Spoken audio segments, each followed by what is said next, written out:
This is the episode that we've all been waiting for. We've brought back Kao from episode 3, I think. Kwan from episode 5. We have Average Trevor, my co-host. Sided Williams, I am. This is the top 10 podcast from Video Games Are Hard, episode 13. Welcome, everybody. I'm excited. Thank you. I'm excited. And Thanks, man. we have all prepared our top 10s of all-time video games. And we're going to compare and contrast. We have some honorable mentions. Kwan, how many honorable mentions do you have? At least 12. You nerded down. Good. Yeah. No, well, I thought it you'll was see. like You'll see later. All right. So how we're going to do this is Ko, say hello. Hello. All right. Kwan, say hello. Hello there. All right. And then Trey's here too. Hey, Trey. Hey, I'm here. Okay. How we're going to do this is we have to establish some person to start. And All right. motive. I don't know if Motive. it's Trey, I don't know if it's me, and I don't know if it's Kwan or if it's Ko. We have to just... Which would be more respectful? Should the guest go first, or should the epic, handsome host go first? It I got an depends idea. on who wants to respect who. Okay, what's your I idea? got an Kwan? idea.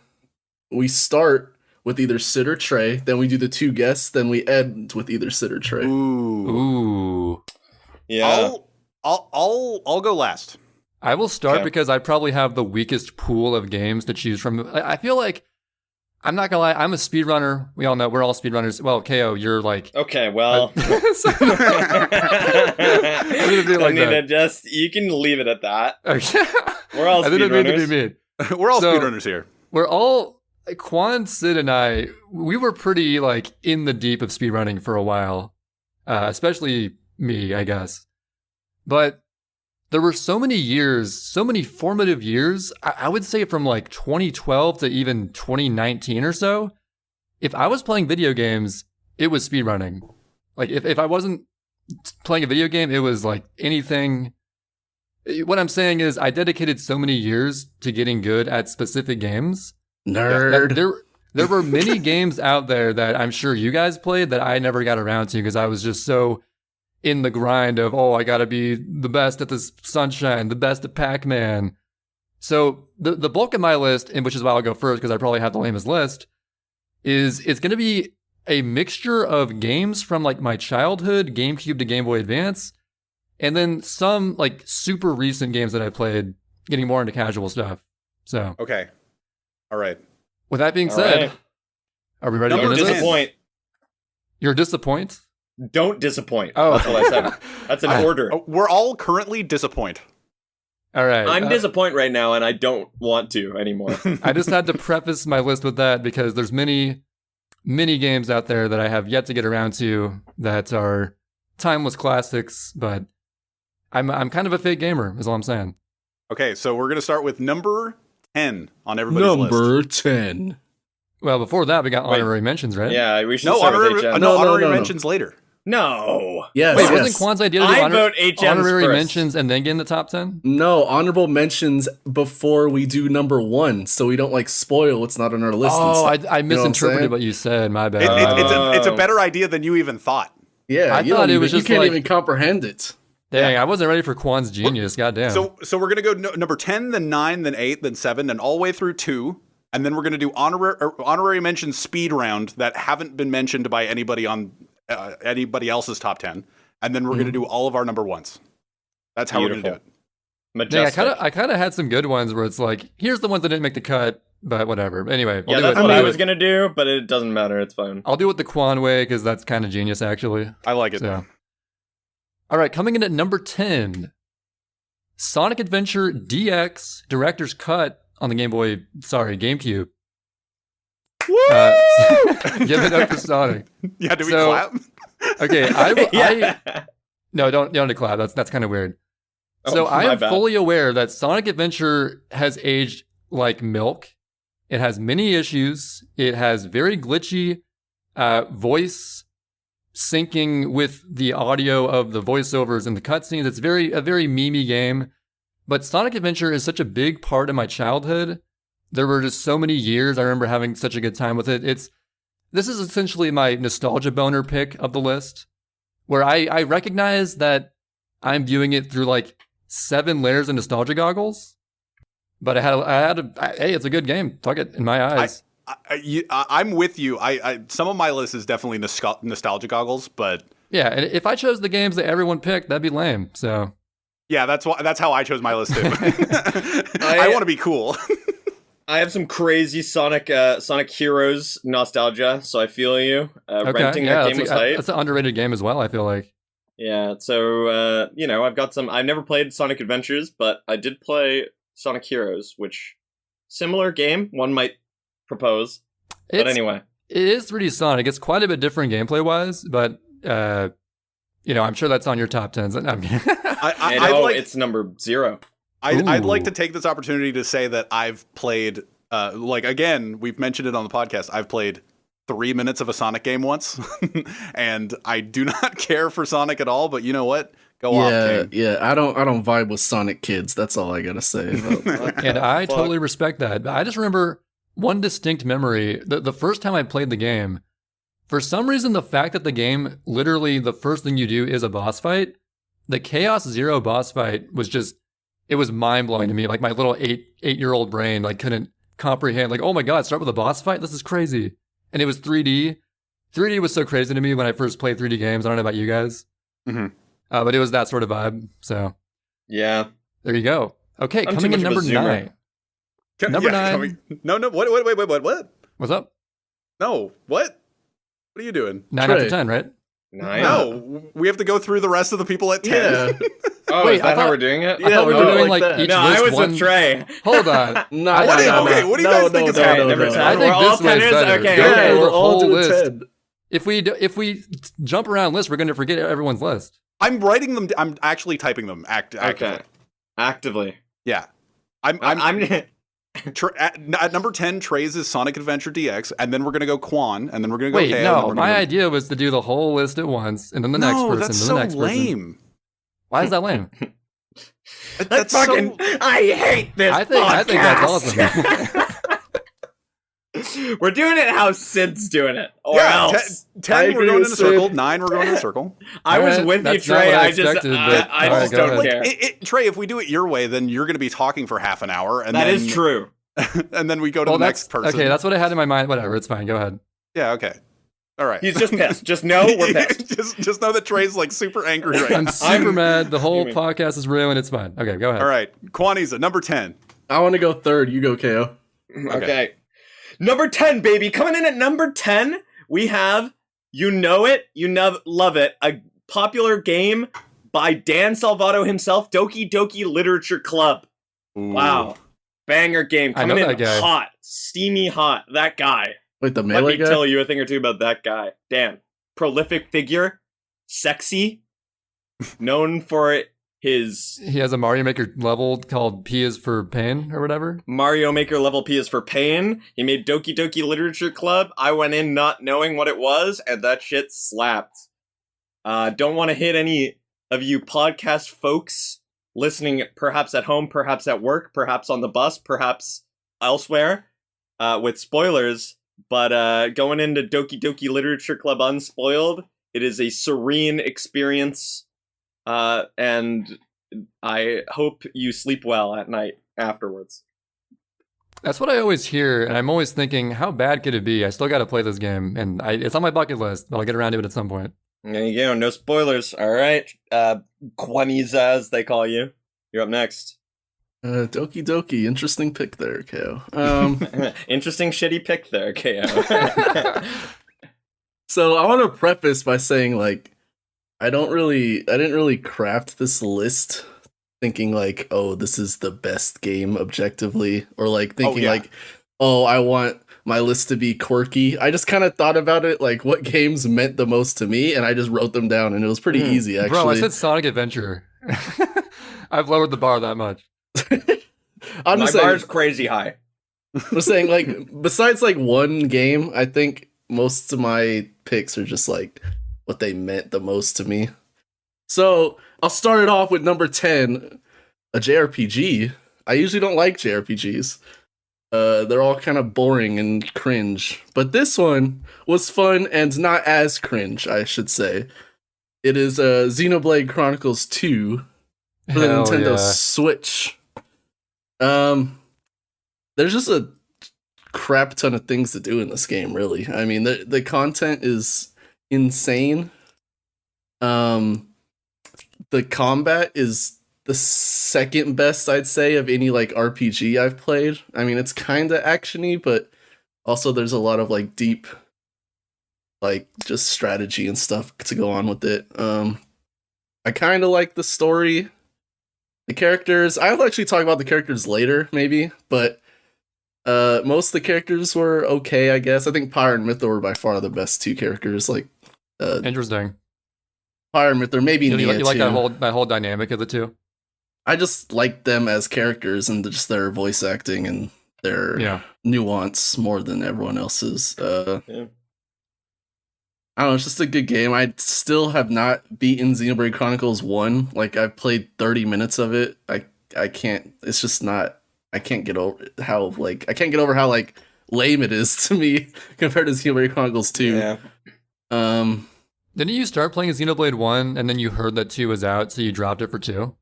No, I played 2 before, mainly because it came out kind of early in the Switch, and I was just like, I just wanted a Switch game to play.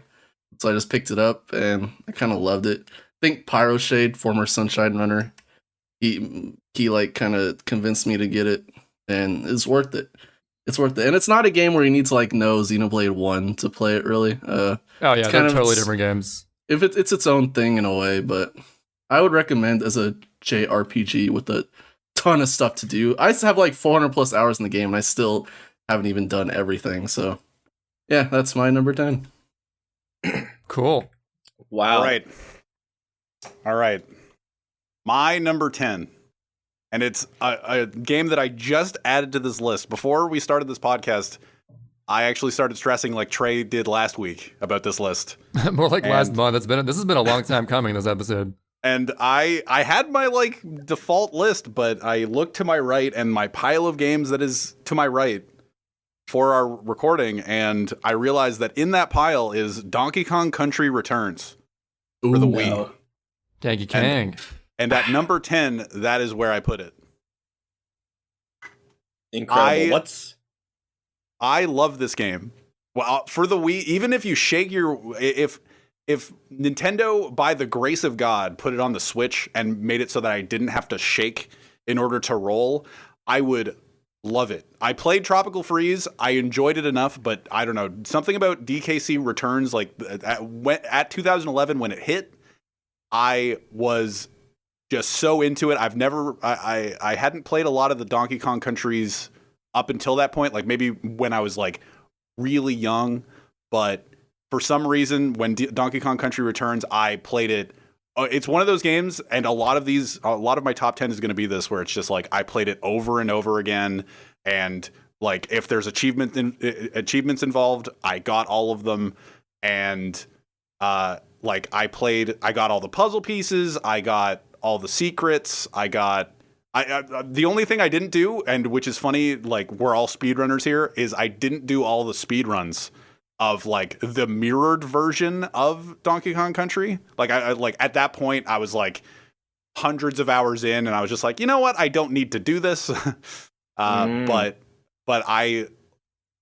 Tropical Freeze didn't hit the same way, but I still appreciate Donkey Kong Country Returns for what it was and when it was released. And if they re-released it for not $90 on Nintendo Switch, I would buy it in a heartbeat. But that is my number 10. Oh, come on. Shake to Roll's good. Odyssey is so good with it. I'd like the choice. Mm-hmm. You know? Yeah, I wish Odyssey had that choice too. I would like to say that Tropical Freeze is objectively like twice as good as that game, but go on. I did play Tropical Freeze, and I own it for the Wii U. But I think I don't know. Maybe there's something about the fact that they re-released it for $90 on the Switch, and True. Like with Funky Mode, even though I bought it for $35 in 2016 on the Wii U, so it's like kind of weird. But yeah, I just don't have as positive thoughts towards Tropical Freeze as I do Donkey Kong Country Returns. So that's my number 10. So now we go back to Trevor. I don't know why I'm calling you Trevor so much lately. Yeah, what the heck? I don't know. It's so But weird to anyway. my real name, even though it's so similar to Trey. Trey, And, number okay, 9. I'll apologize. Now that I think about it, this system actually is pretty good. He doesn't hate us anymore. The reason I gave that big spiel before mine was I was under the assumption I'd be talking for like 30 minutes straight, but I guess not. That's actually kind of good. Okay. Okay, good. Number 9 is Soul Calibur 2. Oh my god! Oh my god, that is such a good pick. See, Sid came at how good that game is. It's that The hell? good. So Soul Calibur 2, it's got epic cutscenes. It's a fighting game, first of all. And it has a lot of awesome characters, a amazing, really expansive campaign, and a hard campaign that's like actually very well balanced. And I had a blast going through it. Also, a lot of fun with multiplayer against my brother. A lot of good times with that. I love playing as Keelik because he had like such long range with his staff. I remember using a lot of Link with like his sword that regenerates health over time. Even though apparently Link sucks in that game, I love using Link for just, CPU battles. Doesn't really matter. Yep. But yeah, Soul Calibur 2, just fantastic mechanics. I sort of tried learning some of the insane combos, but they were too complex for my Wii kid brain to understand most of the time. Mm-hmm. But just going through, figuring out the AI, because to some extent there's going to be AI manipulation with fighting games. That's just how it goes if you're not playing against someone. But again, just I can't stress enough how good the whole campaign, but like all its mission variety was so good. And there you go. And unlockable stages and all that. Dude, Soul Calibur 2, I have so many fond memories of. It's the only game, because the characters were so pretty, like even the male characters, my sister would play it. Because she loved like Keelik and Raphael and like all those characters, or Maxi, right? Oh man, Maxi was insane. He's like, yeah. And we used to call them Maxi pads. But the Maxi pads. Yeah, we used to call them Maxi pads. And you told me that. Yeah. It was the only game my sister would play with me because we would play team battle, and she would pick 6 characters and I would pick 1. Ooh. And she actually did end up beating me a couple times. Dang. Because I would just have because the one it was health 6 bar. characters to 1. Yeah, because it's 6 characters. But yeah, that's a really good pick, and I didn't think of that. I will not now replace one of mine with Soul Calibur 2, but I regret not thinking about it. And number 7 on this list, Soul Calibur 2. And number 7. All right, next and up. at number 9, Soul Calibur 2. So next up is me. Yes. Crazy. I thought your number 9 was Soul Calibur 2. And it's Soul Calibur 2, baby. Wow, we got similar taste, goddamn. And everyone's number 9, Soul Calibur 2. Yeah, we all just replaced our It's number just 9s. revered as the 9th best game of all time. But Really. without a doubt, unanimously, it's been decided that the 9th best game in the world is Soul Calibur 2. Agree. Number 8, I don't know. Number 7, I don't know. It's up for debate. Number 9, though, easy pickings. But for me, I'm going to hit you with not a throwback, because very few of my my games are throwbacks. I think I should say now, I'll give you the system with which I have chosen to rate my games, which is that I've ranked my games based on how much I think I would enjoy the game in the present if I were able to erase my memory and play the game again. So, Okay, interesting. this is very likely a different way to think about your top 10 games than other people. A lot of people hit, a lot of like nostalgia factor. But for me, I personally find, I talked about this on my podcast episode, that a lot of the games that I enjoyed a lot when I was younger, have aged poorly to me. Yeah. Like Pokemon, Legend of Zelda games, to me, have aged very poorly, and I have difficulty enjoying them for long periods of time again. Agreed. So, a lot of those games are not ending up on my list. And with that being said, number 9 is Papers, Please. Ooh. A banger, not a classic banger, but a banger nonetheless. Love the game, love the mechanics, the difficulty increase as you go throughout the game, combined with like the story heavy. I love it's like a reasonably story heavy game, but a lot of the story of the game is told through gameplay mechanics, and I really, really love when gameplay and story intermingle. And where you have choices that matter, but you also, it's not just making choices, because Papers, Please, if you played the game, it's actually pretty hard. Like, it's not just like, oh, do I choose to, like, let this guy pass the border and, like, you know, lose money, but he's, like, a good person, so I'll let him pass the border, you know, because he's a good guy and he just wants to see his family, but I'm going to lose money for it. You'd have to make choices like that. But a lot of the time, it's just like, oh, I just left this fucker into my country because he lied about his name, and I didn't fucking notice, you know? Or, like, his country of origin isn't allowed in the country, but I didn't notice, you know? I didn't know that I noticed that his ID photo was slightly off. Yeah. So, or, like, his weight, and he's carrying contraband, and it's like, Yeah. oh my god, there's so much stuff to pay attention to. It's really easy to make back-to-back-to-back mistakes and want to die. But, yeah, number 9 is Papers, Please. That's a great pick. Thank you. Interesting. Fun. I definitely did not just Google that to see what the fuck that game was. Yeah. I can visualize that game right now. I've seen it. Okay. Yeah. There's a lot of streamers that used to play it. All right, good pick. To actually harken back on something you said about like what would be enjoyable now, I kind of did that with nostalgia. So I would like pick games that I think nostalgically, and if I like it nostalgically, and if I would like to play it now. There are games I have nostalgia for that I would not want to play again right now. But this next game is perfect because I just played it like not even a month ago, all the way through. So my number 9 is Star Fox Adventures. Ooh. Dang. Did you race that yet? Yeah, so a month ago, Dapper came over to my place and we got super high. Oh, you raced it there. Okay. Yeah, we got super high and just beat it in 2 sittings. And like there wasn't a single point. Usually when you like as an adult, when you try to like beat a game, you can only go a couple hours, right, before you get kind of fatigued and bored. But that game, like I legit went for like 12 hours straight one of the days. Like I love playing that game still. It was pretty. It's nostalgia, but also like I don't know. I think it's a fine game. It's like also a Zelda. might have been the weed. Yeah, the weed definitely played a part, but that shouldn't go into it at all. It's just a fun game. I love Star Fox and like just the characters of Star Fox a lot. And I think the representation of Fox is pretty cool in that game. But other than that, it's just like a epic Zelda with like dinosaurs, like how in space, like how that's just badass. Like objectively, like come on, I don't know. It's just fun. I think the puzzles are good, but not like bullshit. There's some bullshit things that have not aged well, but that's fine.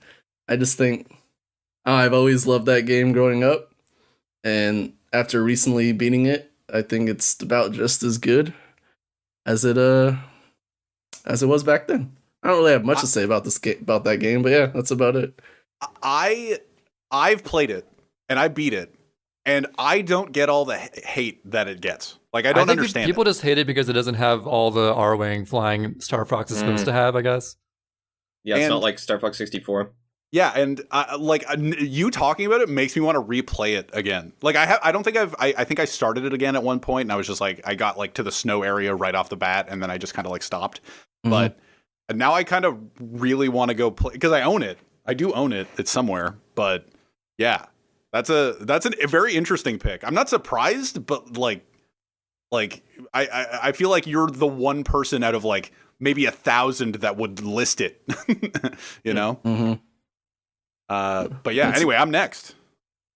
Yes, sir. So my number 9, and I've mentioned it a few times on the podcast when we talk about other games. I have as my number 9, and tell me if any of Trey's heard it before, but any of the other two, Riven. Ooh, I've maybe heard of it. I think I might have. Riven is an old PC game, the sequel to Myst. And I thought about putting Myst on here too, but I don't really remember all that much about Myst. But I remember Riven playing with my older sister, and Riven is just this puzzle game that you like point and click puzzle game. It's had a remaster since, but I'm not that interested in like investigating it. But you bash your head against a wall for hours upon hours, and I think the only reason that I have it on my list, or that I consider like that I'm fond of it in such a high, like I put it in such a high regard, is that my sister and I just played it all the time, and like we had to figure out the number system in the game, the unique number system that like you have to decrypt everything about that game and figure out why there's these spinning balls in certain areas. But it's like, because it's a point and click adventure and you travel 10 feet at a time, if you look at the positions of the spinning ball, they're actually an eyeball for a certain animal. If you look at it from a certain position, and you get clues as to like the number system through that. It's very interesting overall.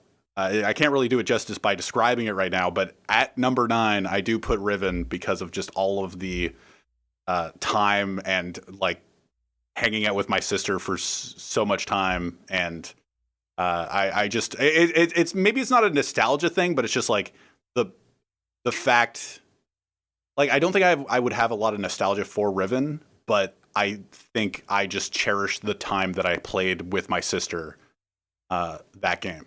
So as my number 9, Riven. So I have seen Riven before, although I have not played it. I've been known to browse the Steam store on my spare time. Yeah. And the game is available on Steam, and that is where I have seen it. I have visited the Steam store page and read about Riven. There's also like a really there's a really cool story tied to it. It's pretty deep. It's like an empty world that you have to explore, and then there's like little bits of lore that get thrown at you, and eventually you save the world or whatever. But like every game ever. Yeah, but yeah, I just really enjoyed my time with it, even though I was, I don't know, 7 or 8.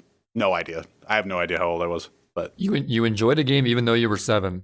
Even though I was 7, I enjoyed it. How was that possible? All right. We're into the 8s. The big 8s. All right. So for number 8, we have Advance Wars on the Game Boy Advance. Has anyone played that game by any chance? Advance Wars? I think I've heard of it. I've played like a DS version a little bit. Oh, Dual Strike? I think so, yeah. So Advance Wars, I'm talking the original Advance Wars. So honestly, I would say that objectively Advance Wars 2 is better. I didn't play Advance Wars 2 until like in the future on emulator. But I pick Advance Wars 1 because nostalgia boner, first of all.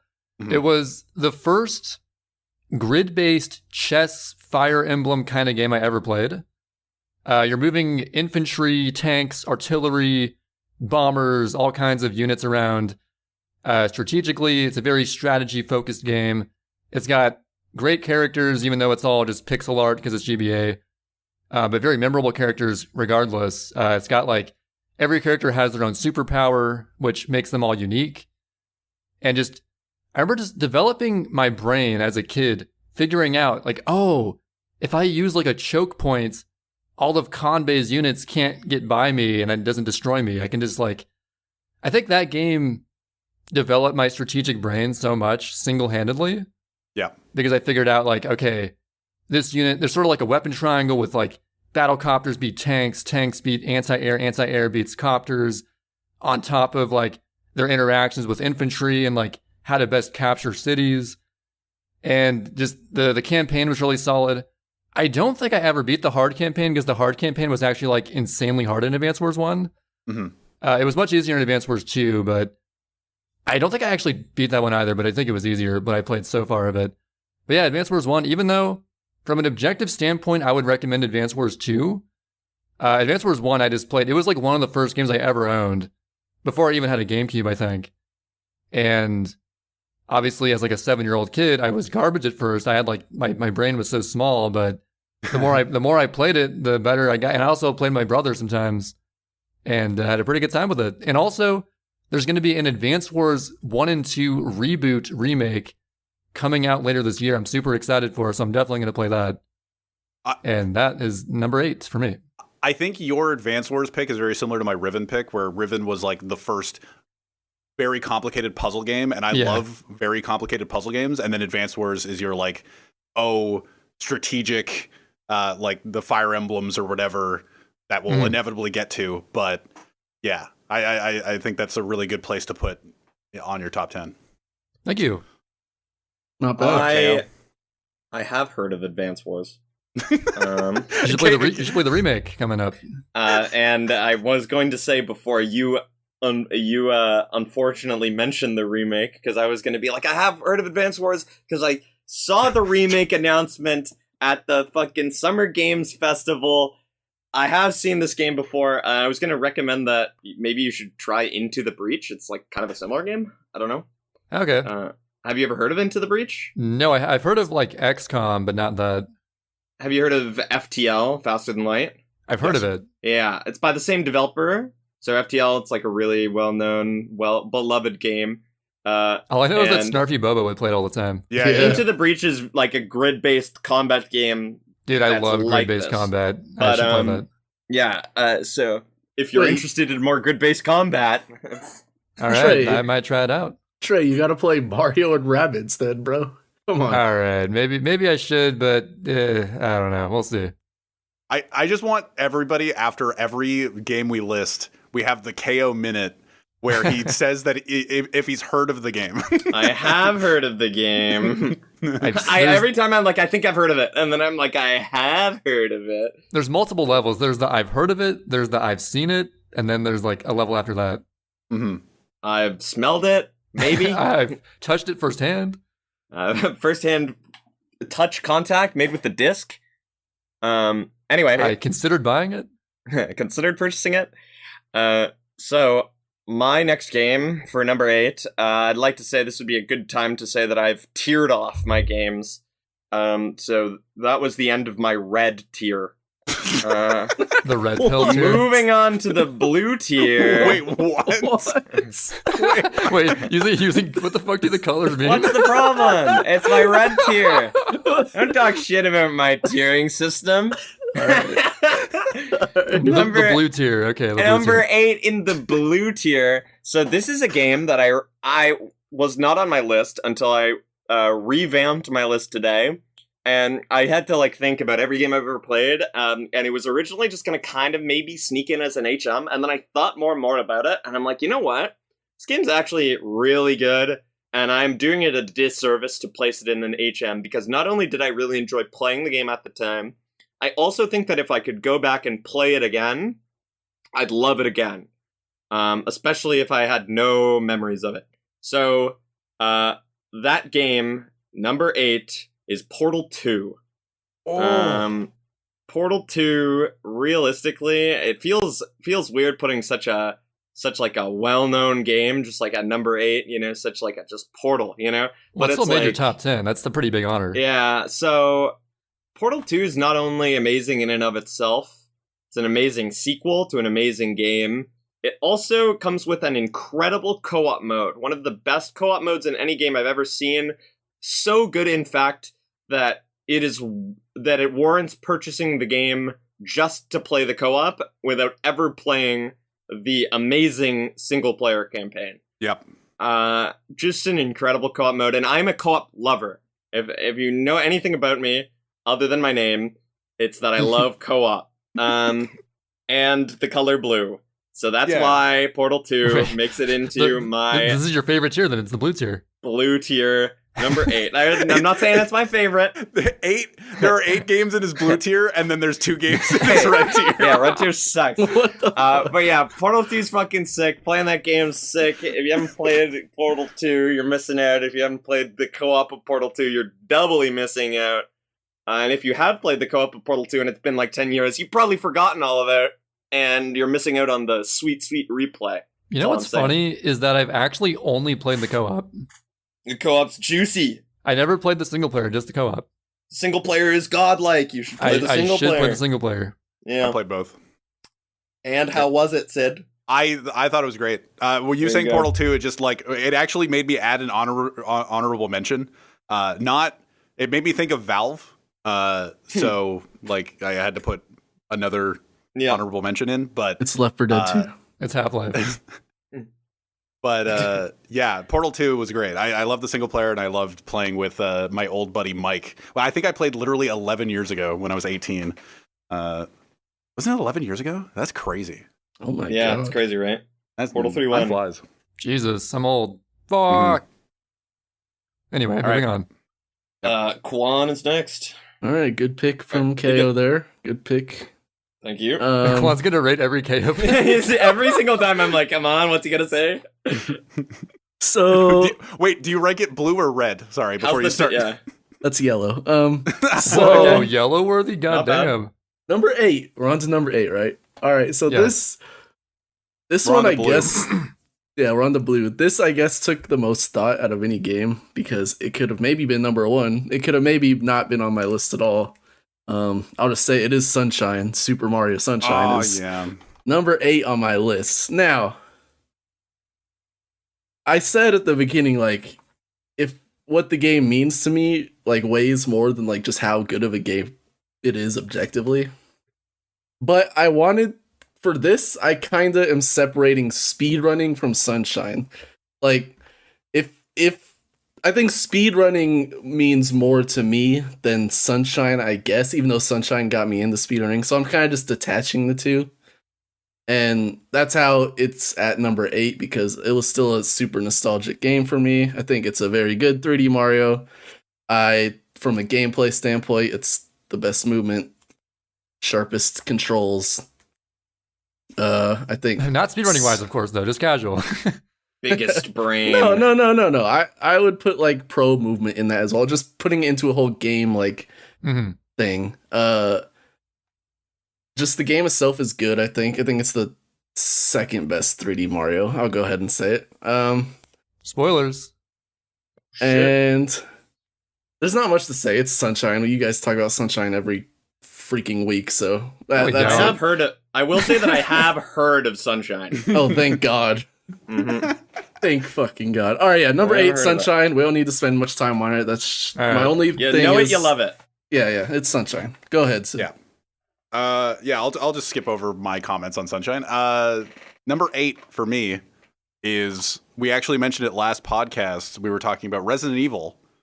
And I did share like a little bit of a story regarding my favorite Resident Evil 4. I need to play that game still. Yeah. I think it's stupendous. It was not the first game I've ever played on the PS2, but I remember going over to my buddy's house and late at night, maybe during sleepover, I don't remember, we would turn on Resident Evil 4 and just I would be horrified by it. Like I don't know why. I was just a weird ass kid, but I was enthralled by it, but I was terrified by it. And then as I got more comfortable with it, he would go deeper into the game. We'd eventually they did buy it for me on the Wii, and I played through it once and twice, and I got all of the all these additional outfits you can get for Leon and the Tommy gun, and I would just earn all of it. And it's definitely a precursor to something else that's on my list. That's a little bit further up, but Resident Evil 4 is a fantastic game. It gets remade all the time. I recommend it to anybody that just kind of enjoys I don't know, horror shooters, I guess. There's a little bit of puzzle in there. Not like again, like Kwan was saying about Star Fox Adventures.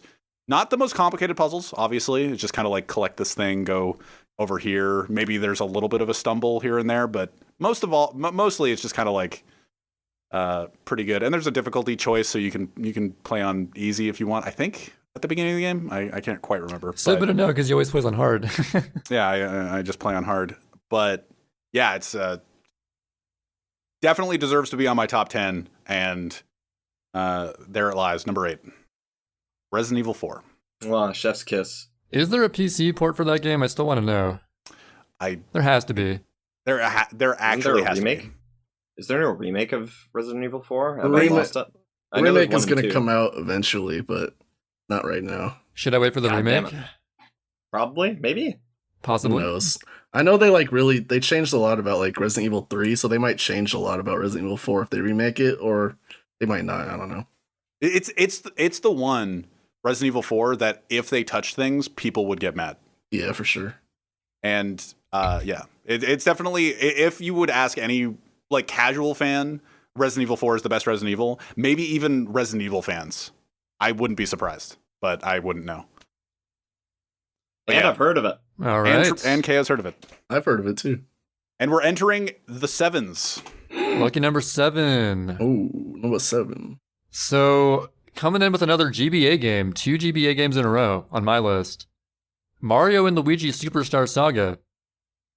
And this is a game that you actually, if you saw any of my streams in the past couple months when I was streaming, when I wasn't making a video, I played through this entire game, this Mario RPG, playing only in 3-minute increments during the intro cutscene in Sunshine, which is a testament to how well I know this game, because it's a long game. If you don't know what you're doing, it would have taken me much, much longer. But I've played through this game, God, it's been like at least 3 times in my childhood. It's like no slouch of a game either. It's got a lot of stuff in it. I just love the pixel art of it all. Mario and Luigi have really funny Charles Martinet sound clips they always go through, like, and it's really, really funny. And like, great characters. I love the battle mechanics because, see, in most RPGs, especially of the turn-based variety, there's that element of HP is important because there's no way around taking some damage. Even if you like block the attack or like mitigate some of the damage, you're always taking residual chips at your health. But in this game, it's really cool because you can theoretically get through the whole game completely untouched if you're insane, because you can dodge every single attack, no damage given to you. You can jump over everything, hammer everything. If you're really good and like know the timing of everything. But of course, as the game goes on, the timing gets much, much stricter. And in the final area, the timing is like insane on some enemies, and like I don't even know if it's possible on certain attacks, hardly. But yeah, just really solid game, great progression through the game. There's no dull moments I can think of. It's like just pretty solid throughout. And great boss fights. And again, playing through it again on that stream in 3-minute increments, which is the worst way possible to experience an RPG, by the way. I wouldn't recommend doing that. Any game. Yeah. I would only do that if you know the game as well as I do. But even doing that, I enjoyed it, even playing it now. So it has nostalgia factor, and I still enjoy it now. My one gripe is that there's not much flexibility in terms of, there's only like one dominant strategy that I could just apply and do over and over again, which is like Chopper Bros into some other bro move that Luigi has. Or it's like Cyclone Bros if there's multiple enemies. Always Chopper Bros. Chopper Bros is OP as fuck. But aside from like not too much level of strategy, it's still a fantastic game. So that's why I pick number 7, Mario and Luigi Superstar Saga on the Game Boy Advance. I'd recommend it. So. Woo! Agreed. I feel like all of our games we should recommend, you know?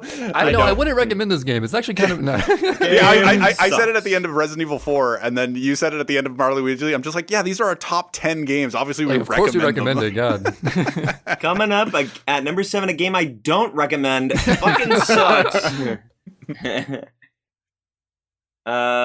You are next. Coming up at number 7, a game I don't recommend. You don't recommend. It's only the blue tier. It sucks. Lucky number 7, I put my favorite game here because that's how numbers work. No, wait, it's blue. It's blue. You're in the blue. I am still in blue. But it's the best game because it's number 7. And it is a game that is new. I've spent a lot of time gaming over quarantine. Spent a long time in quarantine. I did not leave my house virtually ever. And therefore, I played a lot of games. Woo. And that one of those games Boo. fucking sucks. Don't recommend it, but it's Omori. So, game's hype. Love the game. It's got sort of Undertale type vibes. Don't know if any of you guys have heard of it. I've seen it. I've actually seen this one. I think you've told me about it. I've told you about it. It's a very quirky looking game. Quirky game. sort of got like turn-based. I don't know if it's like JRPG combat, because I didn't know if I really played too many JRPGs, but I think it is. You got like a team of 4, you know, and you got all these attacks, and you can like interact with your team members. It's interesting. The combat's not my favorite. That's why I said I wouldn't recommend this game. That's, of course, putting it at number 7. But the your story, top 10 games. yeah, the story and the dialogue of the game is very, very charming, and the story is just really, really great. I didn't play it for the combat, and it sucks. So that's Omori. You know it, you hate it. Woo! Number 7. How do you spell it? Omori. That's how I guess. Good. There we go. It's spelled Right, like Quan. Omori. Hit me with it. Wow. Oh, Mori. What a pick. We all definitely know what that game is. Wow. What a good one. All right. You haven't heard of it. What? I don't even know how to follow that up, but I will go now. Number 7. Not a nostalgia game for a change. I will get nostalgia for it eventually, I think, because I think it's a very good game. Sid, I want to know what you think about this, Sid. My number 7 is Witcher 3. What do I think of this? I think it's very apt for you. You really like this game, and you've talked about it a bunch. Thank you. Yeah, so it's not the newest game on my list, but it's kind of new compared to all the stuff I have on this top 10. I think it's the best, just like Skyrim-ish RPG type of game I've ever played by far. It's like Skyrim almost made this list for me, spoilers, but it did not, because I think this game is just a better version of Skyrim in my opinion. I mean, it's not first person, I guess, so it's kind of different, but I don't know. I think the thing that Skyrim lacked were like good characters, and this game, all the characters are good in my opinion. Every storyline is good in my opinion. Especially the best one is the one with the Bloody Baron and the crones. You'll know if you played it. That whole part of the game is fantastic. Obviously there's it's like a I guess 50 to 100 hour game, minus the side quests. But you can have different endings, and every choice you make, I guess, kind of changes what happens, which is it's a cool gimmick. I don't think it's like that important, but So your choices really matter. they kind of it's whatever. It's there's kind of a meme where like so many games claim that, and it's like not even true. yeah. I mean, it definitely like affects like little story things, which is definitely the most satisfying. Where like, oh, this little thing is different at this point of the game, in like contrast, like, oh, well, this is how the game ends. I think there's only like 3 different endings to the game. But yeah, I don't know. I think the gameplay is. I mean, it's definitely very like. The like moving around and stuff is not smooth at all. It's definitely really wonky at times, but I still find like the combat and whatnot good enough. There's a bunch of different ways to like go about each fight, I guess, and then some enemies are weak to some stuff, but I don't know. It's just I think it's the best like Skyrim-ish type of like super huge RPG I've ever played, and I was wondering like maybe like a year ago if I actually really liked this game, if it was one of my favorites, and then I just went to my playtime on the PlayStation whatever, and I was like 500 plus hours played. So then I'm just like, all right, yeah, I think I like this game a lot, and the DLC very good too. Like all the DLC was insanity. Like, and yeah, that's my number. What are we on 7? Yeah, Witcher 3. Yeah, shout out to Geralt. That's your second blue tier game. All my experience with Witcher is I own 2 and I own 3. I've never turned on 3, and I played the tutorial for 2 twice because I couldn't understand what they wanted me to do. You should be a journalist. I've never played Witcher 1 or 2, by the way. I've only played 3.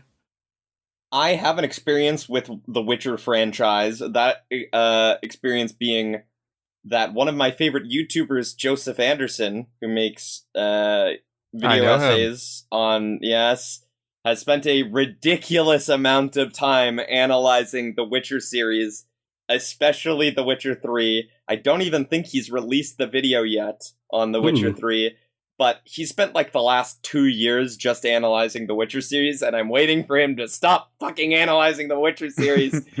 I'm about to click that subscribe.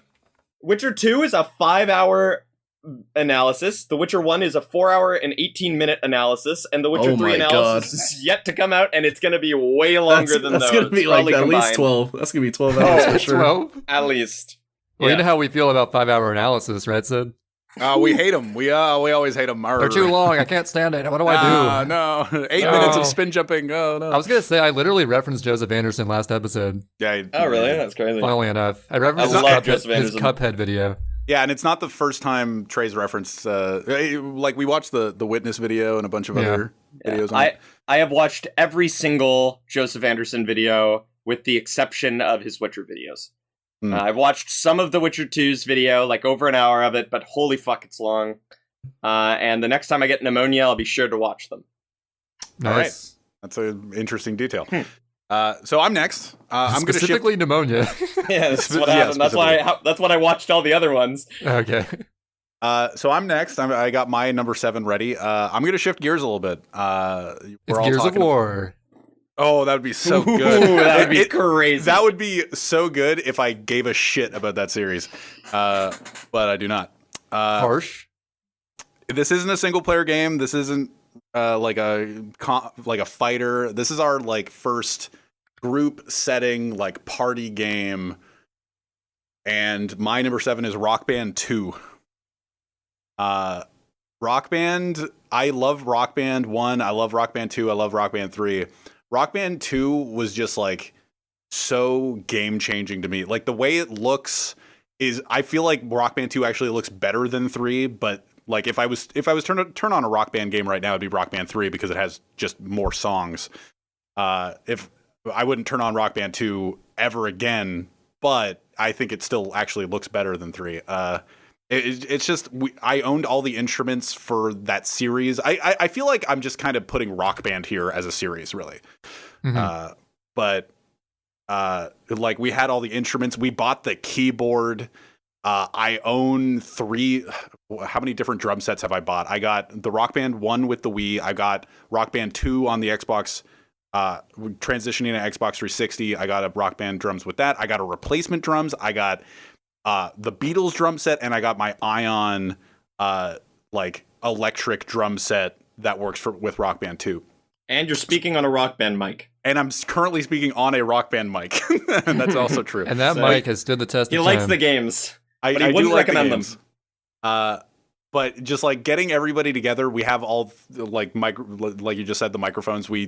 My mom and my sister and my cousin would always sing like harmonies, and I would play drums all the time. Or if somebody else wanted to play drums, I wasn't an asshole. I would play guitar. But I did much prefer drums, obviously, because I bought 5 different drum sets, and like the because they break so easily. Dude, if you hit them hard enough, the pads come off, and it's hard to replace those things. And then like when they added the cymbals, and I just love the shit out of Rock Band and trying to get better at it, specifically drums. And the solo missions are actually, for a lot of the games, are really fun to do, where it's just like, yeah, you're playing the same songs over and over again, but it's like you're getting better at the songs, and like you're earning fans, or you're earning money, and you're updating your like the solo aspect to Rock Band, or the solo aspect is actually well done. It's a shame that Guitar Hero, or I guess Activision as a whole, fucking destroyed the marketplace or the market share for Rock Band, because I would still be buying Rock Band stuff if anybody else cared about it. But yeah, Rock Band 2, I'm trying to think if I have anything else to say about it. But I miss getting like the whole family together or group of friends and just playing Rock Band. Because like nowadays, like obviously I'm older, so you don't get like groups of friends together, as and especially with COVID. Imagine just like during COVID, just inviting everybody over to play Rock Band. Perfect time to play Rock Band, everyone. Get together. Hey, bro. I know, like, it's been a stressful time, but like, I'm thinking of having a Rock Band party, and then everybody's just like, But I have very fond memories of. I feel like all of my list so far is basically fond memories, except for like kind of Resident Evil 4. But I actually have some fond memories of Resident Evil 4 with my buddies. So I would hope you have fond memories of games you like. True. But it's like more of like bonding with family or friends than just like the game itself. Because I realized that everybody else is just like talking about game mechanics and stuff while they're talking. I'm just like, I really like playing Riven with my sister. Like, Yeah. But Imagine having close friends and family members. Must be nice. This fucking guy. Yeah, that's wild. Some guys just got it all. Yeah. But the thing you boot up Rock Band 2 for is Don't Stop Believin' by Journey, though. Because in Rock Band 3, there's something about, I don't know what the copyright was or anything, but you couldn't move Don't Stop Believin' by Journey over to Rock Band 3. So if I turn on Rock Band 3, I can't play Journey, or like same with a couple Metallica songs from Rock Band 1. Oh, what a ripoff. Yeah, it's kind of, but like it's pound for pound worth it to just kind of transition to the next one. But those kind of dumb things keep popping up, or used to. Obviously, I haven't played 4. But yeah, Rock Band 2, my number 7. All right. Number 6. We're entering the 6s. And for number 6, I'm picking a much more recent game than my previous picks. And I'm going with Dark Souls 2. Not Dark Souls 1, Dark Souls Dos. No. That's 2 in Spanish. Ooh. And this is a controversial pick because a lot of people prefer 1 and even 3 to 2. I still got to get around to 3, first of all. I haven't played 3 yet. But Dark Souls 2, I think the main reason why I had a better experience with it as a whole, Dark Souls 1 should be an honorable mention. I didn't put it here for some reason, but I would honorably mention Dark Souls 1. The reason I just had a better time with 2 stems from when I went into 1, it was my first Souls game ever. And I was just so incredibly shit that like it made it hard to progress. Going into 2, I already had the experience of the Souls-like gameplay from 1. So I could tackle things that were sometimes harder than 1, like reasonably a lot better than I would going into Dark Souls 1 because I already had all that experience from the first game, which powered me through. I actually ended up beating all the bosses, all the DLC, and I gotta say, especially the 3 DLCs in Dark Souls 2 were my favorite parts. Yeah. But each one, it's funny, each DLC has its little like bullshit segments that was kind of dumb or like way too challenging for some reason. But as a whole, the DLC was really strong. And like especially, I think the snow DLC in particular, I forget what it's called, but the progression, that whole segment is like my favorite section in any Souls game I ever played. You would go through and like the gimmick was you would unlock these like companion knights that would fight along with you for like this epic final battle where it's like all these enemy knights. Then it's like the actual final king person. It was so epic. And like unlocking a new knight to help fight with that was like such a rewarding feeling. But yeah, considering there's so many bosses in the game, I ended up beating all of them. Had a really good time getting through it. Of course, it had its frustrating moments and kind of sketchy moments where it's like, I probably shouldn't have gotten hit there. But as a whole, just the progression was, I mean, I guess if you were like Dark Souls 1, definitely its strength was the world building and like the world itself was cooler and how it all connected together. Yeah.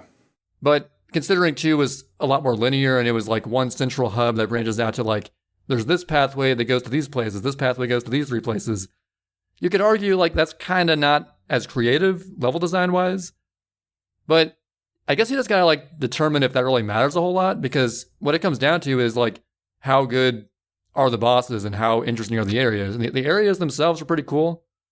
And the bosses, I thought some of them were really, really fun to fight. In particular, one of the DLC bosses, Fume Knight, took me like nearly 2 hours to beat once. But I went back to it on DLC 1 difficulty to actually unlock a certain item and beat him relatively quick. So that was just how much my skill progressed in that time. And it was It's so satisfying, man. So yeah, Dark Souls 2. There you go. Yep. Number 6. Dark Souls games, very good. In the number 6 slot, I have prepared for you. What color? It's still blue. Okay. Still blue. Still blue. Still blue. False alarm. I prepared for you another new game. I shouldn't have put them right next to each other, but I had to. I'm rating them based on how much I like them, not where I should put them. I need a tier list of games ranked on where I should put them in a tier list. Because these two games would not be together. And the game that I prepared for you for number 6 is Outer Wilds, a game that probably none of you guys I played have that played. game. You have? Remember, I was telling you I couldn't solve that one puzzle near the Oh end. yeah. And I never went Okay. back and did it because once I already knew, it's like, what's the point now? Oh well, I really really liked Outer Wilds. It's sort of like a puzzle game where where the entire game is one puzzle. And you can beat the game in 30 seconds. Well, not actually 30 seconds, but you can beat the game as soon as you load up if you know the solution.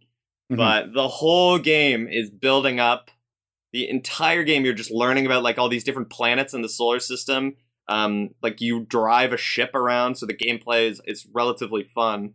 Although the biggest downside of the game is that you learn pretty much all of the game is learning. Like you learn things, and the way that you learn things is by translating like an ancient writing from another species that used to live in the solar system, and you know you so it's a lot of like, it's not a lot of reading. It's actually it's broken up into very digestible chunks of reading that are very small. And the reading's interesting, but still I think just like reading in a 3D 3D game can be a little bit jarring. But other than that, the game is just amazing, and I have almost nothing else. I literally have like nothing else bad to say about it. Is it one of those games that you were saying spoilers, like don't go in with spoilers, right? Yeah, don't go into this game with spoilers. You can ruin this game for people really bad. This is one of those games that if you like walk out in like a public place, like a plaza, and you yell a spoiler for Outer Wilds, you've ruined this game for probably no one, because probably none of those people are going to play Outer Wilds. But if they are, they're pissed. Snape kills Dumbledore. See, I think that my biggest mistake was I actually streamed my playthrough of it. And big mistake. There was that I couldn't really like settle into the game like I could have playing offline. Yeah. Because I always felt that constant pressure of I have to keep progressing in some way or else my chat's not going to think I'm entertaining. Oh. Yeah, I think it's a game you don't want to stream. No, I've actually went, and when I finished the game, I was so in love with the game. Another game that I played over quarantine. So, in experiencing joy was pretty unfamiliar to me at that moment that I played Outer Wilds. So I played it, I really enjoyed it, and I watched some streams of people playing it, and as I watched the streams, a lot of the time I would like cringe out or like duck out, and it's just like people, it's really annoying because people in Twitch chats don't like let you solve your own problems. Yeah. They don't just like let you struggle a lot of the time. And the problem gets idiot. worse the bigger the streamer you are. I'm a pretty small streamer, so it wasn't that bad. But if I was like 3 times as big, you'd be like, fuck. I feel like Trey and I both have a game that we will talk about this. Yeah, streaming this game is just not very good. I've watched even with really small streams, honestly. Like, even in small streams, I really don't recommend it. Like, I watched some like 5 viewer streams of this game, and people. It's just like, hey, you've taken a few minutes on this. Can I spoil it for you? Can I give you the answer? Yeah. Or can I just hint the answer without asking? Yeah, if I can. It's been 5 minutes. It's time for a hint. It's like, no, it's not. That's not how it works. Yeah. Anyway, Kwan, I'm passing the floor on to you. All right. Passing the floor. Passing the floor over, sliding it. I will say it took me like 6 months to realize Outer Worlds and Outer Wilds were different games. I know. So I kind of hate Outer Wilds because of that. He's right. It wasn't Wait, which one came out first? Outer Worlds, it was the bad one. Outer Worlds is the scammer, okay? Outer Wilds, I'm pretty sure. I just know they both came out at like basically the same time. Yeah. All right. That kind of affected the marketing of Outer Wilds, unfortunately. I'm pretty sure it did, yeah. Number 6. I don't gotta spend a lot of time on this one. It's just, I think, one of the most solid yet compact games ever made. And it is Star Fox 64. Agreed. Double Star Fox. It's just a godlike spaceship shooter game with tons of options and secrets, and you can play it a million times and have a different route, or just do your own route. Do the same route every single time, and still like have the same amount of satisfaction and fun. And like it's decently challenging. I mean, once you play it a lot, to the point of I played it, obviously like it's not that challenging anymore, but it's fun. There's like, I guess, challenge modes once you like get a certain score. Like getting high scores in that game to like where you get the little special marker that you cleared the level completely is actually pretty difficult for a lot of the levels. And yeah, I don't have to spend a lot of time in this game. It's Star Fox 64. You just shoot stuff, but one of my favorite games ever, always will be, growing up and now. I can just turn it on and play it whenever I want, and I'll always have fun.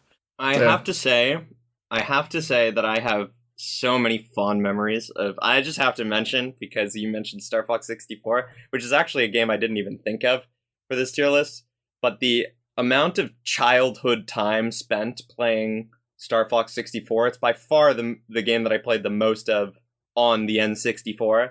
I played such a disgusting amount of time in that game, and when you realize that you can like get a different ending, you're like I'm like a child, right? Yeah. And I'm like beating the game for the 100th time because it's my favorite game ever, and I get a different ending. You know, I thought like at one point, like years down the road in middle school, I wasn't sure whether one of the endings was real or like a fever dream. When you see that Fox, the brain when you see the brain and then Fox's the dad, brain, I thought was a fever. Yeah, I thought that shit was a fever dream, and then I looked that shit up, and I'm like, what the fuck? I actually did this. This was real. And when I was a kid, you get a check at the end of the game, dude. I was so young, I was convinced that check was getting sent to my house. I was convinced. Fucking love that game. It would be a sick deal. I think I can comfortably say, Trey, confirm or deny, I think that both Trey and I have never played Star Fox 64. Confirm. Failure. All right. Good Well, guess. I have played Assault, which is Star not Fox as good, 64. but it exists. It is So, a perfect, compact, amazing little game. God game for the N64. So much Insanely replayability. good. So much Incredible. replayability. Incredible replayability. There's a good Might chance as I well- would have it's played it if I basically a had it in roguelike. 64. Yeah. Oh yeah. Oh yeah. See, that's an easy way to read it too. Yeah. I think I mostly played it on the Wii, Oh, well, just from Virtual Console. smell me. Yeah. Yeah, We Shop Wednesdays. Come on, bro. All I right. didn't have money back then. I was a wee lad. We're coming to the end of the first 5 of each of our first 5. So my final of the 6th round, my number 6 is Mass Effect 2. And I loved Mass Effect, and I loved Mass Effect 2. And you actually bringing up, I actually edited my list with you talking about Witcher 3. I edited my list to replace a game that will go unmentioned. Well, probably later at some point, but I did replace a game at my number 6 for Mass Effect 2 because of you were mentioning the choices in video games, and I was just like, I didn't even think of Mass Effect while I was putting this list together. And I don't think it affects the rest of my list at all. I remember going through all of the story. I played as a female, which was fun. Not that that's like a super notable thing. I played as a female Noted. Commander Shepard. Noted. And I don't know, you just played through the game. Good shooting mechanics. I played the multiplayer to death. Not a lot of people know that Mass Effect or Mass Effect 2 or whatever has very good multiplayer. Its multiplayer is amazing because it's like 4 random people. It's not player versus player. It's player versus like just enemy. So it's you and 3 other players against just these AI, and it's awesome. And I played it to death, and I don't think nowadays I would be able to. I whatever. I'm not gonna say that, but it was just so much fun, and the story is great, and the choices you can make are awesome. It sucks that 3 really. I don't want to say shit the bed, but like I got so down on 3. I own Mass Effect 3, and I played through half of it, but just everybody's. After it finishing and everybody basically getting a similar ending no matter what you did, kind of put a dampening on it. But Mass Effect 2 was just like, wow, this shit's insane. Like Legion, like all the different characters in the game, all the different like races, all the different aliens, just the coolest world building of a lot of games that I've played. And that's why I put Mass Effect 2. I didn't even think about it before you put Witcher 3 on your list, but I'm glad you did so that I could put Mass Effect 2 on mine. This is the first one where I don't have like, I guess Donkey Kong Country Returns doesn't really have this, but I don't really have fond memories of playing it with anybody or anything like that. It's just the story itself and like the mechanics of the game and everything working together to make it very notable in my brain. Except while making this list. Wow. I guess it must have had a massive effect on you. There we go. Shit. Before we get to number 5, I want to ask the question, what is the protocol if somebody has the same game as you? Like, like if Quan mentions a game and starts describing it, because Kao talked about Outer Wilds, and I don't know if, like, I'm not putting anything on Trey's list or I don't know if Trey has that on his list or not, and don't confirm or deny, but would we just let Kao describe it and Trey just sits there twiddling his thumbs? Like, I mean, if you have something to add, sure, add it. What it meant just to add you, your and own then personal experiences. Yeah. Okay. That's all. just whatever you see Just wanted fit. to ask. Okay. It's So- actually, it's Should we very recap? apt. What's up? Should we do a recap before the final 5? Ooh, good idea. Good idea. Do you want me to just go through them? I have them Yeah, all sure. written. Okay, so Trey's 10 through 6 are number 10, Sonic Adventure DX Director's Cut. I think DX means director's cut. I was kind of redundant. Okay. With Knuckles. Number 9, Soul Calibur 2, good pick. Number 8, Advance Wars. Number 7, Mario and Luigi Superstar Saga. Number 6, Dark Souls 2. Kao has Doki Doki Literature Club. Papers, Please at number 9. Number 8, Blue tier, right in the red tier. in the red tier. And then in the blue tier. In the blue tier, number 8, Portal 2. Number 7, Oh, Omori. God. And number 6, Outer Wilds. This guy. Kwaniza has in the red tier, number 10. No, I don't have tears. Shut up. Xenoblade Chronicles 2. Number 9, Star Fox Adventures with Dapper Panguino. Number 8, Super Mario Sunshine. We won't get into that. Number 7, Witcher 3. And number 6, Star Fox 64. And I have Donkey Kong Country Returns at number 10. Riven at number 9. Riven with my sister at number 9, really. Number 8, Resident Evil 4. Number 7, Rock Band basically is a series, but I have Rock Band 2 here. And number 6, Mass Effect 2. You'll love it. Cool. Cool recap. Very Yeah, nice. nice recap. Good intermish. I forgot. number Yo, it's 5. actually, so it's very apt that you asked that question of the repeat games, Yes. because we have our first repeat game, folks. Okay. At number 5, Xenoblade Chronicles 2. I am not surprised. Let's go. So Xenoblade Chronicles 2, to add to whatever Quan said, which I'm sure he said a lot of great things. He doesn't remember. I don't remember. But so this game, it represents freedom in my life. Holy. Because I played this game, it was very shortly after I was terminated, fired, obliterated from my old job. Oh. And was like, well, it's COVID time. I guess I'll search for a job or whatever. But in the meantime, let's play some video games. And I Trey, played none other than- real quick. What better to accompany unemployment than big anime titties, right? Hell yeah, that's what I'm saying. They got some nice titties in this game. That's for sure. You didn't mention that. I'm kind of disappointed. But I love the characters in this game. Dude, as far as male characters, the Zekinator. There are so many scenes where the Zekinator, I get like a genuine laugh out of him. He's so funny. But yeah, like all the variety of blades. Again, I picked this over because I played Xenoblade Chronicles 1 Definitive Edition before this a few months prior. And that was a really cool game. I enjoyed that game. But the combat just wasn't quite doing it for me in some ways. There was too much reliance on like affinity between characters to make chain attacks pop off. Whereas Xenoblade Chronicles 2 was much more skill-based. The first few times I pulled off elemental combos, it was so satisfying.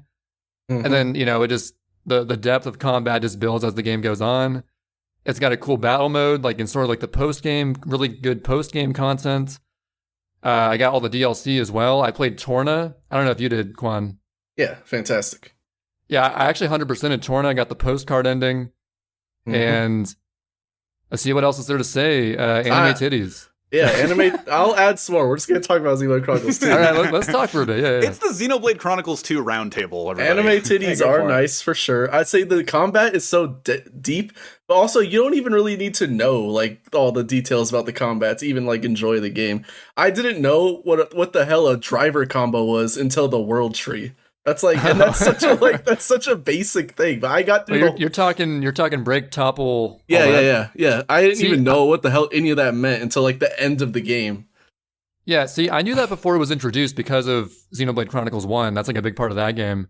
Mm-hmm. And then when that got introduced, like, oh, I already know this. Cool. So it's got this even more depth on top of the already depth that it had. Yeah, which is pretty sick. And to me, I forgot like you have a party of 9 basically at all times, right? Or even like 12 technically if you count like the main characters. What? There's like 7 main characters, and then fighting you have like 3 blades. It's 3 blades on the field each time. So you have like 12 different people, I guess, on the field each time. And it's just like it kind of has that Pokemon feel where it's like there's so many blades and so many like different combinations you can do and different reactions and stuff. And there's also the gacha. There's a weird gacha aspect to getting the blades, which is addicting. And because gacha is like, gachas have fucked me in the past. But this one, you don't spend money on it. But it still like has that gacha like aspect where you have to grind to get the currency. But still, it's very satisfying when you pull that like Cosmos or whatever. Oh, dude. I actually pulled the 1 in 1,000 Cosmos relatively early on. I got super lucky. That's crazy. I didn't have to grind too much. There was one blade, I forgot, like some not even that rare blade I had to grind so long for. Just that's what it came down to. I remember I grinded legendary cores on that giant elephant fucking dude. Are you talking about the Ardon or something? Yeah, level 100 Ardon in the village. Yeah. Of course. And just what else is there to say? Really, it's the story's got great progression, great characters. Again, how they interact with each other. Fantastic. Great boobies. But yeah, to end this off, it represented the freedom. I was unemployed. I just finished my Why Do Speedrunners Hate Their Runs video, and I was settled in to not work on anything but play Xenoblade Chronicles 2 for like a month and a half, and it was a great month and a half. I don't regret it whatsoever. So there you go. Yay! Beautiful. Honestly, I'm touched. Fantastic. Have you heard of Xenoblade Chronicles 2? No. That's the one with Shulk in him. No, that's Xenoblade 1. Fuck. This one's got Rex. Oh shit. Everyone loves Rex. I know about Rex. Isn't he annoying? A little bit. I mean, he's just he's not nearly as memorable as like the other 6 main characters. Let's go. I love Tora. Tora's epic. Let's go, Tora. So this has been a good time, as good of a time as ever for me to say that I have cut some games from my top 10 list because I think that it's now unfair. Your top 10's only 7 games. Yeah, it's only 7 games, and I'm actually out of games, guys. I'm just gonna go. All right, see ya. Yeah, I cut the top 5, and I'm out. Dang, well, see ya, KO. So they're now the black tier. They're just I have removed. Cut multiplayer competitive games. That are just multiplayer competitive games from my list. The reason why is because I think that it's a little unfair to other games to have to compete against a game that I have 5,000, 6,000 hours in, you know? And also, it's like, what are we judging games based on, you know? Do you judge games based on their peaks, like your highest quality of enjoyment? Do you rate them based on your average level of enjoyment? Because if you're going to ask me, you know, how many, or is it like number of good experiences, number of bad experiences? Do you compare those? It's really weird to rate competitive games. So you might note that some games that I'm known for playing, like Super Smash Bros. Melee, aren't going to make an appearance in this list. Because I think it's mean to the other games. So at number 5, the first game in the green tier, baby. Green, We're oh my cooking God. Not the blank tier. with Hollow Knight. That's Ooh. fucking I right, need to play this baby. game. I need to play The this game shit. where you play as the Hollow Knight, the Yes, titular sir. character. Yes, sir. Yes, sir. This I game, need to play this game. amazing. The Metroidvania, the exploration aspect, the evolving combat, the world building, the characters, the love of the blade, all of that. It is, it's beautiful. Really, it comes together in strides in the video game Hollow Knight. You love it. You love to play it. You love to watch speed runs of it. You know, great speed run game as well. People have modded that game to make it multiplayer and shit. But I only gave it my one god blessed playthrough. But the Pantheon I have not done. I'll say there is the really, really gross Pantheon. I played Hollow Knight pretty early into its release, so I haven't played all the DLCs. I fought the Nightmare King and Yes, came sir. out on top, I've been told. Yes, sir. But other than that, that's all I got to say on the Hollow Knight. Give it a try. I'll give it a rec. You'll give it a recommend. I'll give it a rec. Very excited for the upcoming Silk Song coming soon. The sequel to Hollow Knight. Play as Hornet. Are you kidding me? No way. No way. All right. I'm excited for Quan's take on this pick. Yeah, you got a take? I've never played it. No, actually. No, I'm just playing. You had me so convinced, Quan. No, I played it. I played it recently. Okay. Oh fuck. It's maybe even worthy of my honorable mention. I didn't think about it, but way. yeah, that game is fantastic. That game is nuts. The Nightmare King was crazy. He's a scary guy. That guy was I still have nightmares. That guy was on crack for sure. Yeah.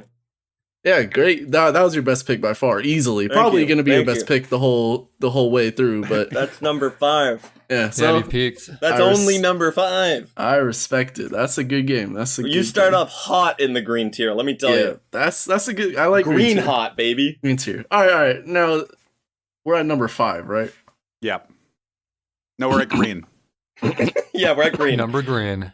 We're green. All right. You guys ready for me to talk for like 30 minutes? Oh boy. Yeah, yeah, sure.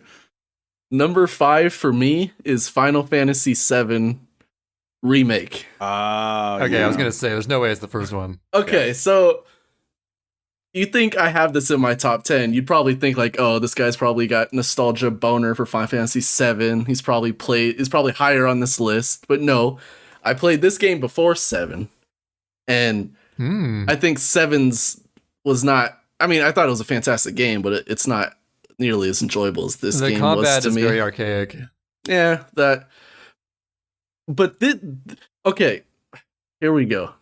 So this game, to start off with, this game does a lot of like foreshadowing and just playing with you about things that will not happen in this game because it's only part 1 of however many parts they do. Mm-hmm. So obviously you'd think like you'd want to play the original first to kind of understand that stuff.